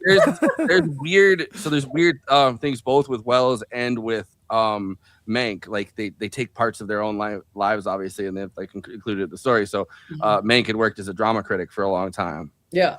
And that's the Leland character, but also Bernstein. I don't know. Orson Welles' background is so hard to parse out, kind of, but his father's friend that they lived with was a doctor named Dr. Bernstein. Is there some uncanny resonance? Not Bernstein. Yeah. He loses his mother really early. His father is somehow not up to the job of taking care. It's a little unclear what happens with his father. He's traveling with his father, but his father doesn't sound like he's quite up to the job. And then he winds up getting handed handed off to a guardian, and it turns out to be the family doctor. And he's like he doesn't talk to his father for like the longest because his father was like a lush. Yeah, his father was a drunk. Pretty much. He says like you have to stop drinking if you want to have a relationship with me. You have to stop drinking, and then he leaves for a year, and his father dies in that year. And it also it's the same thing that kind of happens in well, I guess kind of the opposite of what happens in like Magnificent Ambersons with the mother, where you know he refuses to let the mother go, and he's holding on to her so tightly, and she like just dies in front of him, and it's So Thompson interviews Kane's estranged best friend in a retirement home. Leland, do you think that retirement home is probably in Florida, right? Or do you think it's no? I guess it has to be in the city. It just has, the way that he's dressed, he's got a visor on, and like it looks like he's in like a warm environment. Sure. Warm. Warm. Well, and it's got the jokes about like, can you give me a cigar? But he's also doing this like over performance of masculinity thing where he's like commenting all the nurses like attractive, but you can also tell he's like pretty much blind. So how does he know? Like, and his whole comment is they're not attractive. They're supposed to be, and they're not. Yeah. Oh look, it's the Josh comment of the episode that pisses me off. Instead of Citizen Kane review a real classic like Biodome. Oh Lord! Come on, man! Come on, man! Yeah, we'll get right on that. With the worst Baldwin brother, right? Like, I thought I had blocked that movie from my memory, but apparently not. Let me see. So Leland recalls that Kane's marriage to Emily disintegrates more and more over the years. You have to love they've copied it so much, but the scene where the table keeps getting longer and longer. Yeah. Oh yeah. It's a great shot. It's been. I mean, I feel like the Coen brothers kind of have taken that up as like a classic thing that they do, where it's like the Pixar necktie scene of the marriage of the couple that ends up being it comes right from, and the inspiration is the same. Yeah, I feel like homage in the Rosebud scene, but very much homage all the time and called back to and referenced. Yeah. Kane would not refrain from attacking the policies of the president. Well, it's kind of hard not to like. I mean, unless you're gonna be like a president, man, But like that would cause tension in the Kane household. He has an affair with an amateur singer, Susan Alexander, while he's running for governor of New York. Both his wife and political opponent, James Geddes, discover the affair, and the public scandal ends his political career. Such an unsettling scene between the two of them, because I don't know if you guys kind of picked this up or felt this too, but at the beginning we find out that within 2 years of that whole confrontation, the wife and the son are both killed off in a car accident, and we never really addressed that. But the Jim W. Geddes says to him like multiple things are about to happen to you, and you're not and like you're gonna deserve them, and you probably still won't learn your lesson. And in my head, I'm like, did he have something to do? Because he's like, oh, do you have a car to the wife? Right. I mean, maybe I'm overthinking that. His fortune. But in my head, I'm like, is his wife and kid killed by like, or are we supposed to think that like maybe that's a possibility? It's at least a tacit and implicit threat, right? Yeah. Of just like, if you know what's good for you, don't mess with me, basically, right? Which in the way that only people with generational power and generational status can really ever pull off, and it's never an empty threat. So I don't know. It's another. I hate to keep invoking our dear leader, but it's another one of the Trump things where it's like the arrest is like the traumatic thing. It's like, whether I commit a crime or not, like seeing me arrested, seeing my mugshot will traumatize my children. And it's like, but then maybe don't do crimes. I mean, I'm just saying, like, easy solution. Yeah. Not do crime. Can't pay the time, don't do the crime. Out there. But Kane marries Susan to force her to a humiliating operatic career. I love that. I love humiliating operatic career. Like, well, and the first review, right? It's one of the greatest use of quotation marks in cinema, like singer in quotation marks, which arguably is one of the greatest plot motivations ever done by quotation marks, because he's like, it was like, oh yeah, and then sinks everything into something she doesn't even care about, clearly is unsuited for, and like she goes along to get along with it, and making that freaking poor instructor just nuts the entire time, which that guy's great. And it's all because it's like, oh yeah, like I will bend reality to my will. Exactly. And it's got to be on a grandiose scale. He can't just let her do a little charming nightclub act. Why opera? Her own it's the hardest one. It's the hardest thing for that. So cool. She's clearly not see suited her for it. piled up with that costume, and she could barely keep I like the idea that Charles Foster Kane makes her become one of the secret friends. Yeah, it's a much easier barrier of entry. Yeah.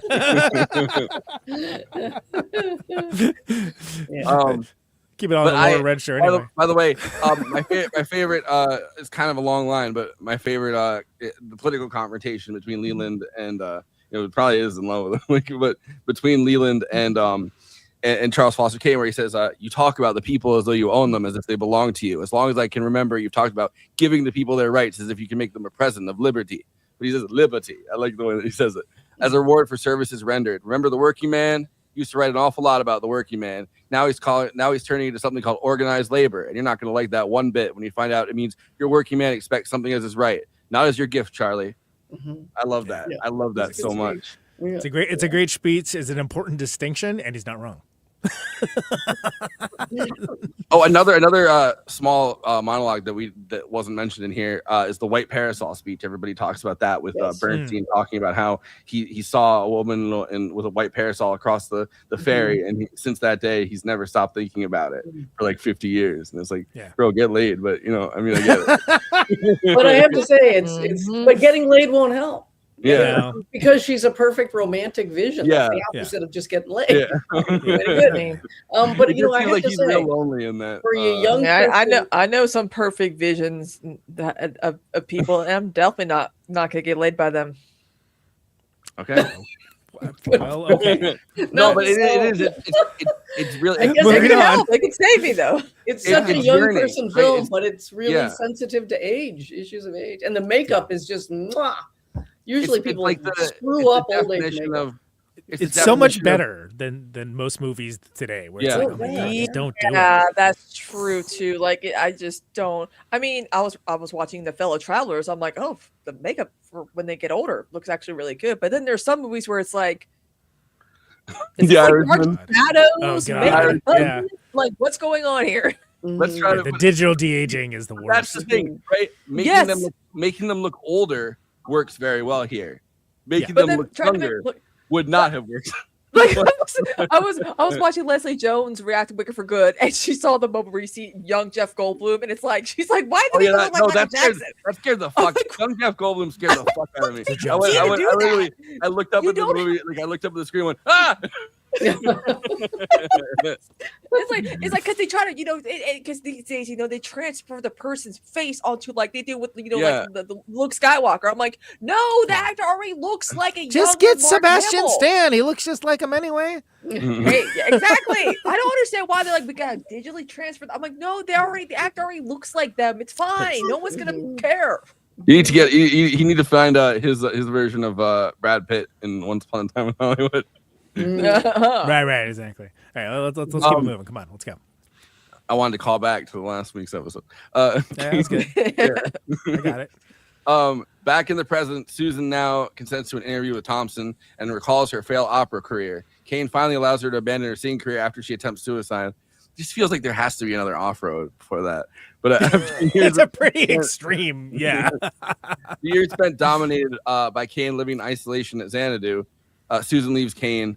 Kane's butler, Raymond, everyone loves Raymond, recounts that after Susan leaves him, Kane begins violently destroying the contents of her bedroom. I mean, classic fit, classic temper tantrum.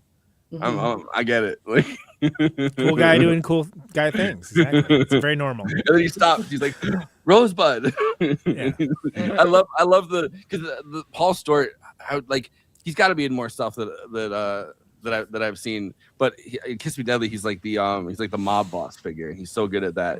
I can't exactly place. He reminds me of some. I guess maybe it's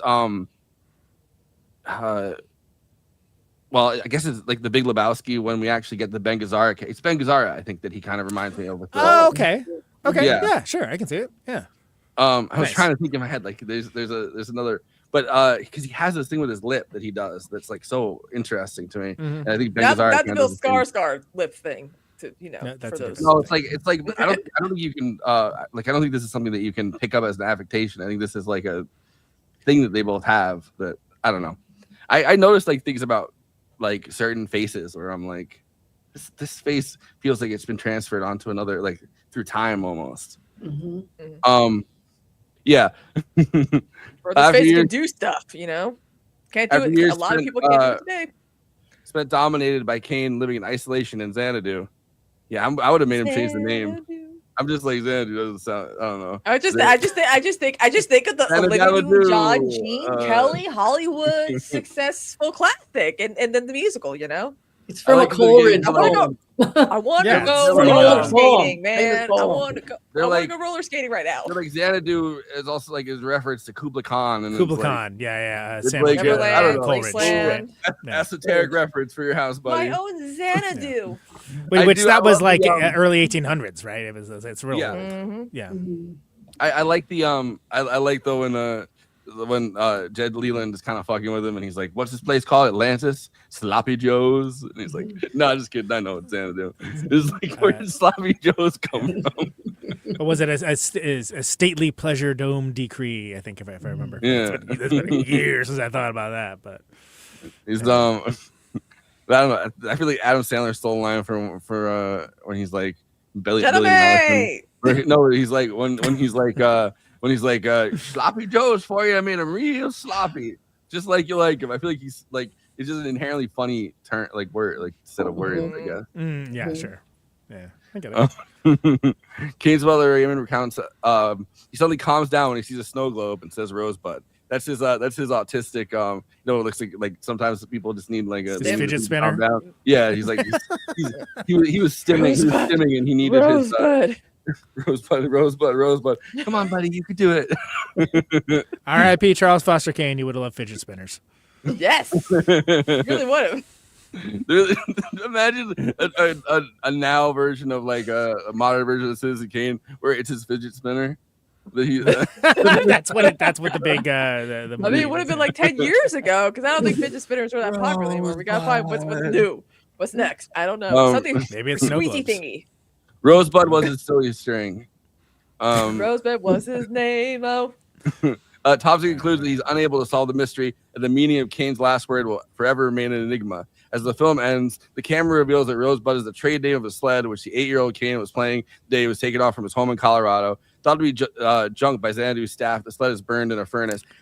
Dude, first time watching this, I remember like seeing the sled burning, and I was like, yeah, that's one of the great kind of wow, and that's obviously I knew it was the sled, but like seeing the sled go into the fire after the mystery can't be solved, even though multiple times they talk about the sled, but nobody knows that the sled is Rosebud's the sled, yeah, it's like the audience is in on it, in that bomb in the room Hitchcock way, but like not aware that we're in on it until the very end. Like, oh right, yeah, the sled, that was at the beginning of the movie. One of the great stupid guy lines of all time.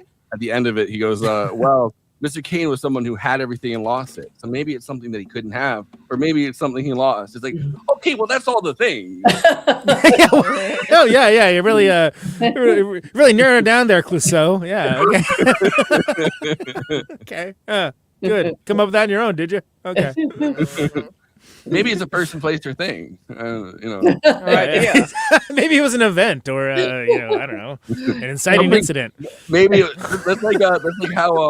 that's how they do cold readings. I know it's something that Orson Welles was obsessed with, but like cold readings, where they're like, it feels like it's maybe a place or a thing, or oh my god, my sister like after my dad died, yeah. my sister got like one of those done, and she's and the Forrest or whatever. She's like, you had like you didn't resolve things with this person, and they're dead, and she's like, yes. I'm like, that is the most common thing they say to you.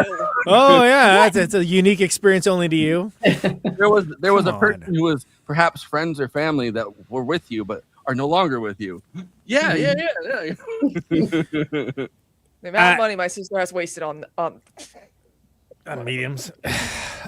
Eileen, anything for the ending? I mean, one of the classic endings of all time. I mean, I just in reading about it, I had never read the story that Mankiewicz based that on his own childhood bicycle that was taken from him by his father. He lost it He was new, and his father, as punishment, they wouldn't replace the bicycle, and it became this this representation of his happier time as a child before a kind of, I don't know, emotional and then physical break with his father, his harsh father, and his family.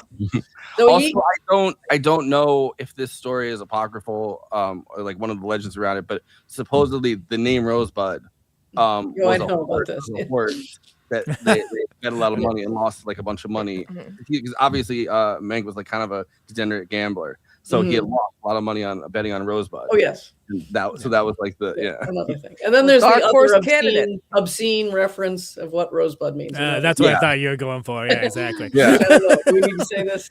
Yeah. Knowing this show, Marion Davies, sensitive area. Yeah. Exactly. Well done. Very professional. Well done.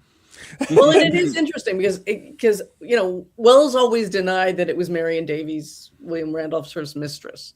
He'd always claim it wasn't, that she was actually this great woman. He really everyone liked her, and it wasn't her. But she was so famously miscast in these romantic epics that Hearst always. She was actually very good at comedy, and he'd always want her to be in these period pictures and is the languishing ingenue, and she wasn't, and they weren't that good, and everyone knew it. So of course Wells must have known everyone would watch that movie. I always think of the Hearst yacht, the what happened there, and it's like, I know, There's also mysterious murder, death. So later on, after Hearst had died, I believe, and they talked to Marion Davies, there was a long time where obviously Hearst was married, and he wasn't, because he is not the charismatic figure from of Charles Foster Kane, right?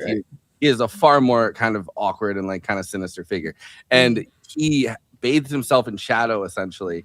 And she was in her dressing room, and she knew that this really, really powerful man was like trying to get her attention, but he couldn't talk to her. So he had something like delivered to her, and he had people go in to either like sing to her or do like something weird that he had brought to her. And then she walked out, and there was just this man sitting, like completely bathed in shadow. Like she could see the outline of like a Slenderman style figure, and she just took off running. And she said that was his first attempt to like. He wasn't able to like talk to her, or look at what, you never get a second chance for a first impression, do you? Well, you do when you're rich. Yeah, I guess you do. Yeah.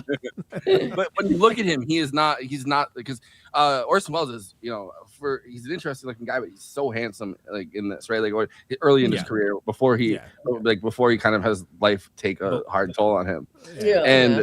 And so like he's this kind of suave and kind of handsome figure, and like really William Randolph Hearst, who actually got into the elevator with him the day the movie was opening, and he invited to see the movie and said they were stuck in the elevator together. And his line about how he knows that Hearst was not really in his mind the inspiration for Charles Foster Kane is he said Charles Foster Kane would have gone to the opening and Hearst did not.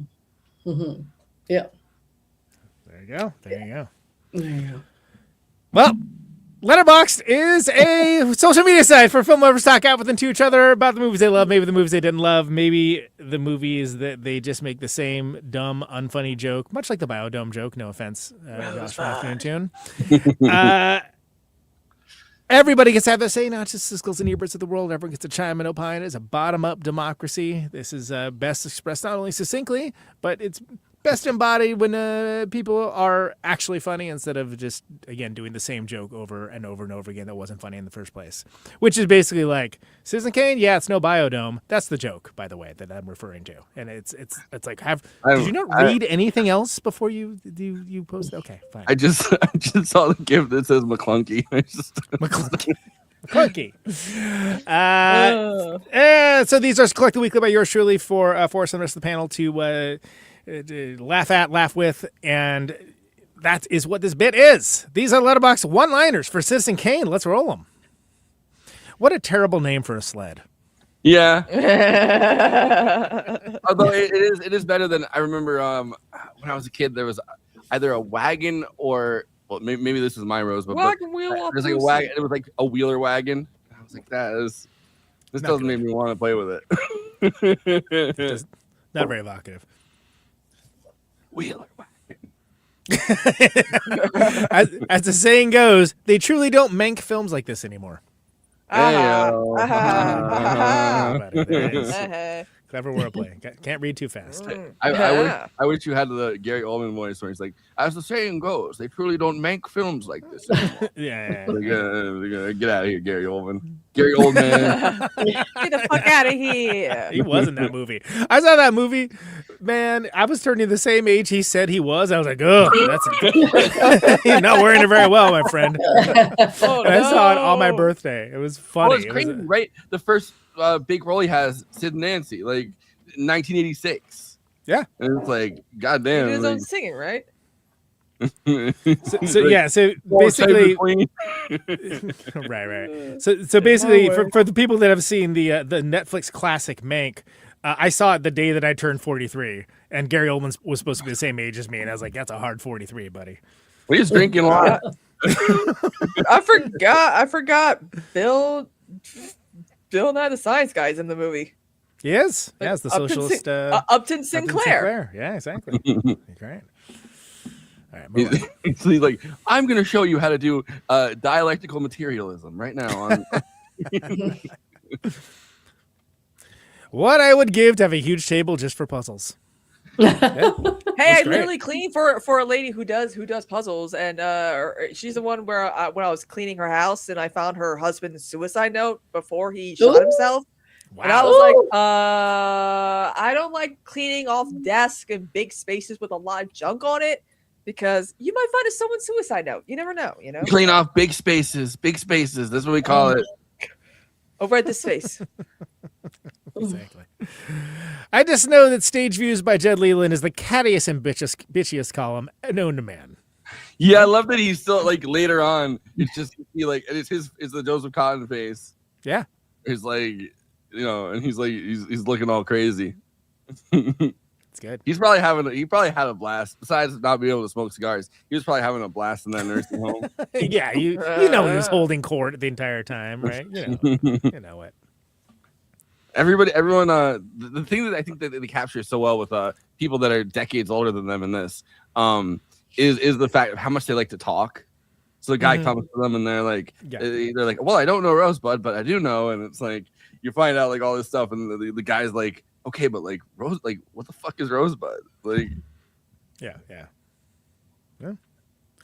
Watch Because I Drove by Hearst Castle.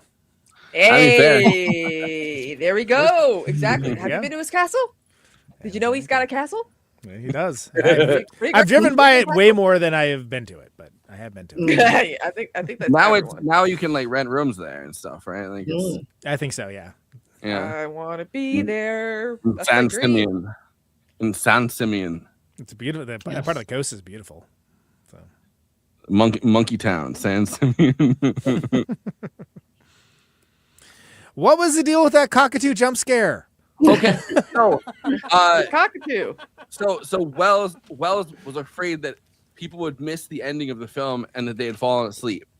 So there was real? Wow. Yeah, so there was no actual symbology or anything that he put behind it. He was just like, I wanted a very loud sound that I would wake you up. You mean to tell me that there have been like video essays or even just scholars breaking down the cockatoo only for it to just be a jump scare? Because I kind of love that actually, and it's very much in character. I mean, Wells had given an interview where he says he's like I wanted to make sure, because you see his fear with that in the scene with the opera, right? Like, because his own insecurity is projected kind of onto the screen during, I think, those opera scenes where it's like, what if this movie doesn't succeed, pretty much. So it's like everybody's kind of sleeping through her operatic career, and it's like he wanted to make sure that wasn't happening to him, so he had a cockatoo go which every time it makes, I know it's coming and I still jump. Yeah, at least it's a practical application, I guess. Yeah, it's just so much louder than anything that's on. Oh, it's jarring. You're right. Yeah, pretty good. Was it the best movie ever? Not sure. I haven't seen all of them yet. I mean, I like that a lot, actually. That's a way better version of the joke I was talking about. Because I also just feel like, I don't know, it's hard to say anything's the best thing. Like, I haven't seen all the things. Like, that's the best I've seen. Yeah. Before CITIZEN Kane, you kind of just had to compare good movies to whichever girl in town had the biggest boobs. Well, speaking of biggest boost. Well, this movie is no Kristina, but no. Hey. There you go. Keeping a proletariat. Normalize reinvigorating the practice of honest reporting and sustaining a prosperous newspaper with your boys. With the boys. Honest reporting, New York Post style, I'd say. Yeah. Oh God. Like even every comment under like a New York Post, like people are like, "Oh my God, come on, seriously!" Like everyone's like, "We know what you're doing." Imagine that happening with the Inquirer, right? Like, I mean, with the Inquirer, but also wait, you mean Cher not having the alien baby? Can you imagine though if what he's running was the National Enquirer and you have to hear Orson Welles go Bat because he's like we must have something that rivals the Bat Boy on the World Daily News. Bat Boy returns again. Why don't we have that story? Me. Did you know that Orson Welles became the first person to be Oscar nominated for Best Actor and Best Director for the same film? My Kidnappers. Huh? But this is how when you get kidnapped, you got to annoy the shit out of your kidnappers. Like I would be so insufferable. They're like, you know what? Fuck it. We're taking you back. This is juicing worth the squeeze. We're gonna let you go. Louis B. Mayer had, I would just go on and on about like Wizard of Oz facts, and they'd be like, "What?" I would just start. The Munchkin did not hang himself. No, he did not. I would just start doing the podcast from the kidnappers, man. from the tight live from my live from my underground kidnapped bunker. But Louis B. Mayer had people booing every time this got mentioned within the, or at least spread the story that people booed every time this movie got mentioned in the the Oscars.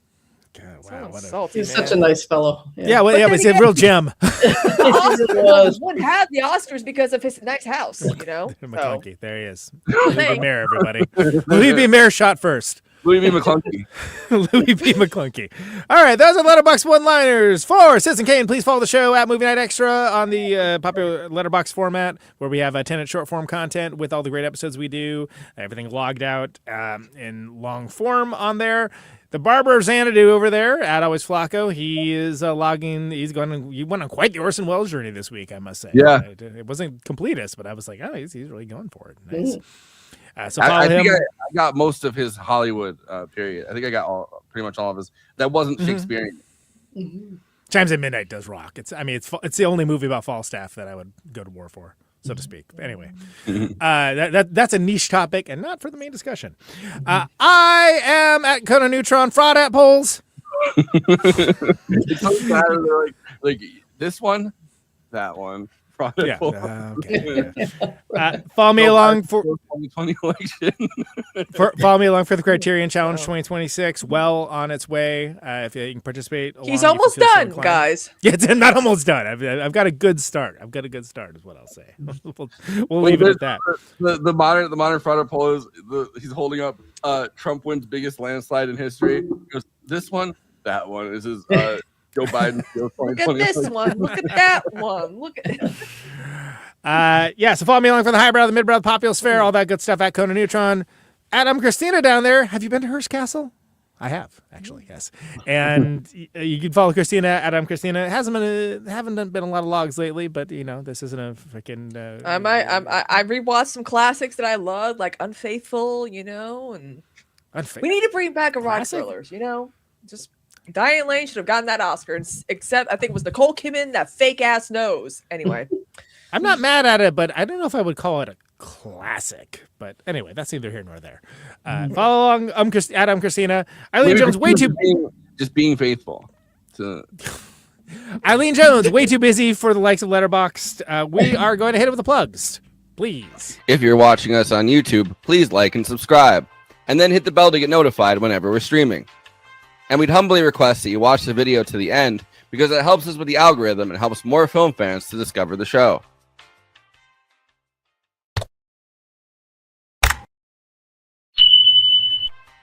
We're also monetized. If you want to get your chat questions definitely read on stream, you can always send us a super chat, which will help us keep the show going. Every cent helps. If you're watching on Twitch, You can gift us a free sub on Amazon Prime with your Prime membership, but getting subs on Twitch is always appreciated, and it helps to follow us on there as well. We also have an audio feed, which is available wherever you download podcasts, if you prefer to listen to podcasts rather than watch the stream. That's updated usually the same day we stream, but watching on YouTube and Twitch is the best way to get the show first, live as it happens.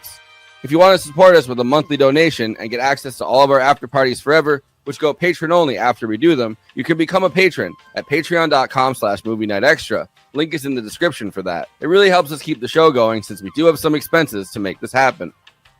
We also have a Discord community. Link is in the description for that. We sometimes watch movies we cover on there. We get into conversations about everything from film to TV shows to related podcasts. We even have a Discord channel for memes. It's really fun on there. You can find us on all the social media platforms: Facebook, Instagram, Blue Sky, Twitter, and Threads. You connect with us on all of those. Talk to us. We'd love to hear from you. Lastly, we recently made a TikTok at Movie Night Extra where we're putting up short form clips from the episodes.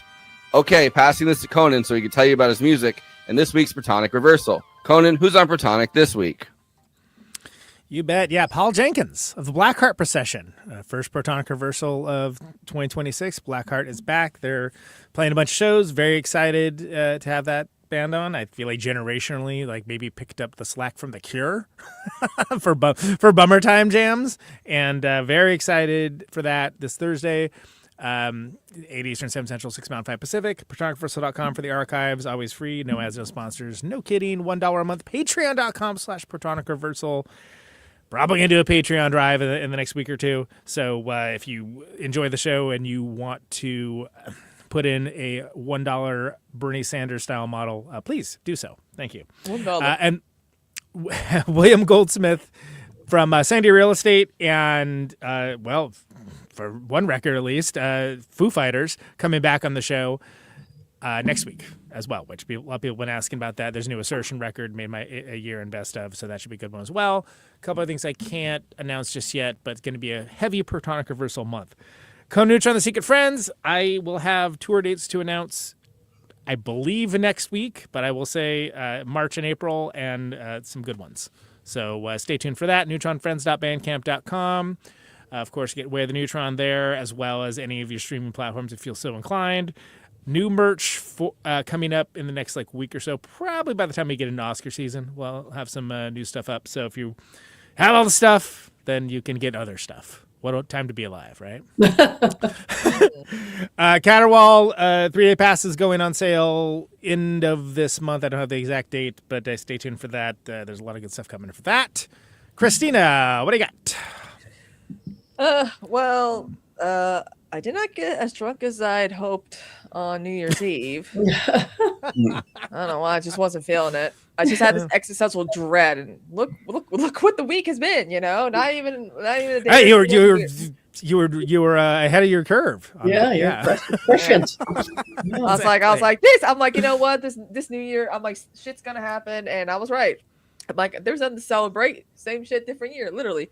We watched Looking for Good on my stream, and then I streamed reacting to Leslie Jones watching the movie. Oh God. Conan, if you just don't want to watch the movie, just watch all the clips of Leslie Jones reacting. I'm gonna watch the movie. I just don't want to pay money for it. I'll watch. We're gonna cover the movie, right? Obviously, I'm gonna watch it. Yeah, with although you could do that. You know what though? We might have to watch both movies because people are like, I don't know what's going on. You could do. I'm not here to educate you. You could do the Kristina on that one birthday stream where at the end of it you went, I didn't actually watch the movie. Well, that was Until the End of the World. That is like a 5.5 hour long movie, and I believe I was pretty clear about I know if you don't want to do it, here's your out. I was here to be a supportive friend. It was my very friend's nice birthday. Yeah. And that's the most important thing. It was just funny that was the final thoughts. Final thoughts? Yeah. That's right. Yeah, you saved it at the end. Comedically worked great. Simple, stupid. Yeah. But yeah, Leslie Jones did a really good job reacting to Wicked for Good, and I can't stop laughing because now people are editing Mystery Science Theater stuff to it. But also had my show today. Went over. Happy January 6th to those who celebrate.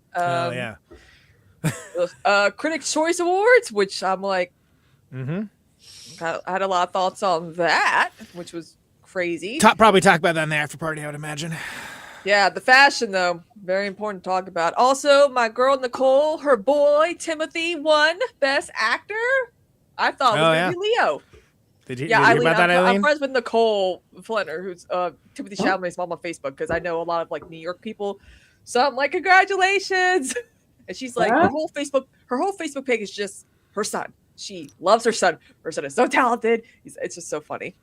Yeah, so Chalamet won the Critics' Choice Award for the ping pong movie. Oh, and God. here I thought they're going to be giving Leo awards once every 10 years, you know. But I'm sorry, but I think that ping pong balls with orange, invention of the century. I'll stand by that. Yeah, also too, tomorrow Forrest and I got if he shows up, and he's sober, to observe space. I just got too drunk too early on New Year's and took a nap. And then I ended up co-hosting the show, Eileen. I was like supposed to be the guest, and I was like, oh, I guess I'm just doing this with you. All right. I was there 20 minutes late. I mean, it's an hour on an hour-long show. Not to call you out, but we did fine. Kristina and I did great. Conan and I, we're good. We're like, you know, we're professionals. I don't know what you're up to. Yeah, we share a brain sometimes. It's like we always end up saying like the same stuff at the same time. And it's like, oh well, there you go. You know, it's weird. But the show is called Absurdity Space. It's what's your 5th episode now? Yeah, it's gonna be our 5th episode. By the way, if you're drinking early in the day and then you're like, I'm gonna take a nap, it's a trap. I'm so glad I loaded that up. So tomorrow at 6 Eastern, 5 Central, 4 Mountain Time, 3 Pacific. Doing that in my head, it still takes a second, but we are going to be on this space and on the Absurdity Space. Follow the Absurdity Space on YouTube. I'll put the link in the description. Well, cool. It's gonna be interesting because apparently we are people. Has anything happened this week politically that you want? I mean, people are. We are taking an open book, open notes. The teacher is talking with us tests, and everyone's failing. It's pissing me off. There you go. So tune in for that. But Eileen, yes. Anything to plug? I mean, you know, of course. Yes. Today I wrote a tribute that just is making the rounds of social media today. It's on To Be or Not to Be, which is a great 1942 screwball comedy. It's playing on Criterion Channel right now. It's one of Noah Baumbach's picks. It's a great pick, but he said some very odd things about it's an Ernst Lubitsch movie, and if you know anything about him, you might not. He was known for his sexual sophistication, and Baumbach actually doesn't seem to get the extremely strong sexual innuendo throughout the movie about a particular character. So it was so shocking that he thought nothing sexual was going on between these two characters who are having a very hot It's pretty clear. It's so clear. Yeah, I saw it for the first time around this time last year, and I loved it. It was pretty apparent. It's so apparent, it's ridiculous. So I was a little worried about, Noah Baumbach's state of maturity, and I felt driven to write this essay. Like, okay, I saw Jay Kelly, so I think I know. let me take this on for those of you who don't understand movies once were censored and people had to be a little clever and sly. I mean, there's the classic, if a guy lights another guy's cigarette or a girl gets her cigarette lit, it's like, yo, they're fucking. Well, especially if they gaze in a lingering, there's also they blow the smoke at each other. There's a whole code. Anyway. I watched on Christmas The Shop Around the Corner. Ernst Lubitsch, Jimmy Stewart film, because I wanted something that was like It's a Wonderful Life, but I had already watched It's a Wonderful Life, and I really enjoyed it. Although they kept being like, "We're in Budapest," and I'm like, "Oh, I know." Yeah, no, you totally are. I love that about old Hollywood movies. Nobody bothers with an accent. Nothing. They're just like, "Yep, let's just say we're in Budapest." We said it. That's enough. English speaking Romans, it's like. So To Be or Not to Be, great movie. Actually, probably my favorite Lubitsch, and we talked a little bit about with Nora when we did Oscar season last year about it, like the middle section having kind of a Lubitsch this romp sort of chaotic feel to it. And I agree, underrated movie. I think I put on the docket for us to cover here. I don't know what the hell we do that, but it's great. Yeah, I highly agree. It's just such a wild movie in that it's a screwball comedy. It's famous for this, which is taking on in real time. It's 1942. It's taking on the Nazis, and they're on their march through Europe, and it's focusing on and then remade with Mel Brooks and Anne Bancroft, right? Yes. 40 years later. Yeah. Admittedly, a much inferior version. I haven't seen the Lubitsch version. I've seen the Anne Bancroft and Mel Brooks. Oh, you got to see it. The Lubitsch version is way better. It's really good. It was a favorite discovery of mine last year. So. Yeah. But at any rate, as we do our own march into darkest fascism, it's just an interesting thing to see someone find ways to handle this kind of material in a way that doesn't take away somehow from the seriousness of it, while at the same time it's genuinely hilarious. I mean, that was one of the surprises of One Battle After Another. They're nothing alike, but there are ways to do this. We've got a kind of a assumption going on in America a lot of the times that if it's comedy, it can't be taking on very grave subject matter, which was never the definition of comedy. Yeah, kind of the opposite. A long history. Exactly. It's exactly. Comedy tonight. I mean, like another movie that absolute classic, but literally taking on the Nazis while it's happening. Great Dictator. Great Dictator, and it's around the same time, principle. I think you beat him. Would be a great pairing, actually. Those two would be a great double feature. So and anyway, by the way. I'm finding it's a quiet time review-wise because a bunch of things are coming out in late January. But I don't know if you're finding this to be true, but the recent releases are as bad as I could ever remember for early January. Holy crap! So I don't have a great review, really. There's a lot of stuff that I feel like I haven't seen from last year that I'm now catching up on. Catching up, that's exactly right. Strong year international, I'd say, for sure.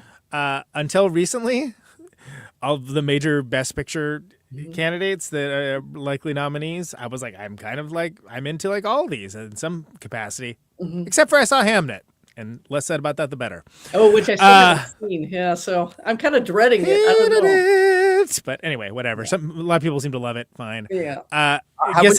Have we decided with Adam McKay whether we're gonna do? We're doing Knights of Cabiria. Okay. With Adam McKay later this month, and the Josh Olson. Oh yeah, we have Adam and Josh Olson on too. Yep. Like it's a big month for us. and Sean McGrath are within for like 5 days of each other. Yep, and Sean McGrath from Unkind Rewind is coming on to do Memories of Murder, the Bong Joon-ho crime procedural, which is great. Yeah, it's really good. Also, good time to mention, we've alluded to, we haven't officially announced what movies were coming for Oscar season. We don't do that until they actually mention the nominees. But Eileen is coming on for One Battle After Another next month, which I'm very excited to get into. Hopefully it's not as long as the actual movie, the episode, because there's a lot to talk about, but that should be a great one. Yeah. Do you like green girls? Just kidding. Eileen, have you seen that meme format's great. You like white girls? You like black girls? Like that. Like blue girls? But they turned it into just this meme where one of them is like wicked. One of them is wicked. And it's like, you like green girls. And then they took it with Avatar. Does. It's like you like blue girls, and it's like that theme, but it's just different versions of Sean Penn with like. Sean Penn. Oh wait, I have seen it. I have seen it. Yeah. It's a good format. There's one too. Probably Forrest, the one who's been sharing all of them. Like, you see, you probably saw it from your host there. There's one that does the Blue Velvet thing where he goes, "Let's fuck, I'll fuck anything that moves," and then you see Leo's reaction. That's one made just for me, basically. But yeah, it's a great meme format. Dude, I sent you the Blue Velvet meme where it's Kyle MacLachlan, Isabella Rossellini, and then it's and Laura Dern, together, and someone says, "Why are they acting like nothing happened?" Yeah. That one took me a second. I was like, "Oh yeah, of course." Hey, come on, hello. All right. So Eileen, final thoughts about Citizen Kane. I know that's a. Oh my God! Yeah. 3 more hours. See it. Try to see it with as fresh eyes as you can, given this huge, burdensome reputation it's got. Just try to throw it off you, shuck it right off you. Maybe get a little drunk, do some drugs, get it off you, so you can enjoy the movie, which is super vivid, energetic, exciting film. Really, Charles Foster Cocaine. Yeah, a little bump. Yeah, exactly. Yeah, it's what Wells would want. I think so. You would encourage. The Coke. The castle. Kristina, final thoughts. There is a reason why this is considered the greatest movie of all time, you know. And for a dude who knew little to nothing about filmmaking, knocked it out of the park, I gotta say. If you haven't seen it, it's probably the movie. Like, you know, there are certain movies where it's like you guys see, you know, Ben Hur, you guys see The Wizard of Oz, you guys see, you know, this is also on the list of movies you guys see before you die, you know. And if you haven't seen it, those lists, you're right. You got to see it before you drop a snow globe. So you know why everyone's pointing at you. Ah. Yeah. And oh my God, Rosebud was his name. Oh, you said you've never seen it. Why did you drop a snow globe? Why did you drop a snow globe? Drop a snow globe on her, not a house. Sled. His last word is sled. Sled. And it's the most fake looking death of all time because his eyes are like wide open, like sled. Conan, final thought. That's so audit polls. That sucks so bad. All right. Yes, an absolutely amazing film, endlessly homage, referenced, mocked, venerated, etc. I think we did a pretty good job of going over all of it. I think it's regarded correctly and or possibly even a little underrated these days. Hard to say. One of the best out there in the world of film. Absolute mind blower. This was a first feature. And it's heartbreaking that nothing else he did ever found anything close to a success. Yeah, but how could you possibly? You know, like, yeah, it's like I don't know. It just feels like he would have loved like the Martin Scorseses and the Spielbergs of the world because they've always, you know, or even the James Camerons of the world. Like he would have been like, damn, why could I have done that? Oh, the Titanic. Yeah. Like, how do you possibly follow up something like this, right? Like it's like he was cursed from the beginning, and he pretty much spent his entire life trying to do it and failing at it. So, but it's like when you peak too soon, stuff. and it's like all the attractive, you know, all the, you know, like people who peaked when they're really really young, and then they end up being like really really ugly as adults. I didn't suffer from that, thankfully, but I know a lot of people did. It's the it's the gifted child that plays the cello really well of films. Anyway, a great movie to kick off 2026 with. Let's go, baby. Yeah, let's do it. It's gonna be a great year. I'm very excited for this month. I mean, we have both Adam McKay and Josh Olson scheduled to come on. Like, that's gonna be crazy. But also tomorrow, 6 p.m. Eastern, 5 p.m. Central. 5 p.m. Central, 4 p.m. Mountain Time, and 3 p.m. Pacific. You know where Hearst Castle is. You know, we're doing a 30 space. We're gonna be live streaming from Hearst Castle. From Hearst Castle, actually. Tomorrow, I'm excited. That's our ultimate. That's our finale one day. But yeah, made it. We are doing an after party. Eileen is definitely not joining us because she is very. I can tell she's sleeping. So Eileen is done. Yeah, we'll talk Critics' Choice. Probably what's going to happen. SAG. Oh, by the way, it's not called. It's something. Globes are on Sunday. They're not called the SAG Awards anymore. It's the Actor Awards. They're called. What is they're not this? called a total step down. Nonsense. Okay, like they're not called the SAG Awards anymore. They're called the Pull Your Pants Up Awards. That's right. Why did you just call it the Movie Awards? It's the Movie Awards, everybody. Like what? The Actor Awards? Did you run this by anybody? I do like calling them. Hold on, Sean Astin. Think. If they You're the president. If they called it the Film Awards, like the film, these are the Film Awards. These are the Film Awards. As far as I know, there aren't any other ones. So yeah. All right. So we'll see you over there on the after after party. Thanks so much, Eileen, for coming on. Oh, my pleasure. Thank you. This was quite a big venture. I feel like I'm happy we picked it for our first one of the year. Yeah, it's a good one. Citizen Kane. It's pretty good. I was kind of feeling up until right before. I was kind of feeling overwhelmed. Like, we got to cover Citizen Kane. We got to go through the. Daunting. All right. Well, my friends.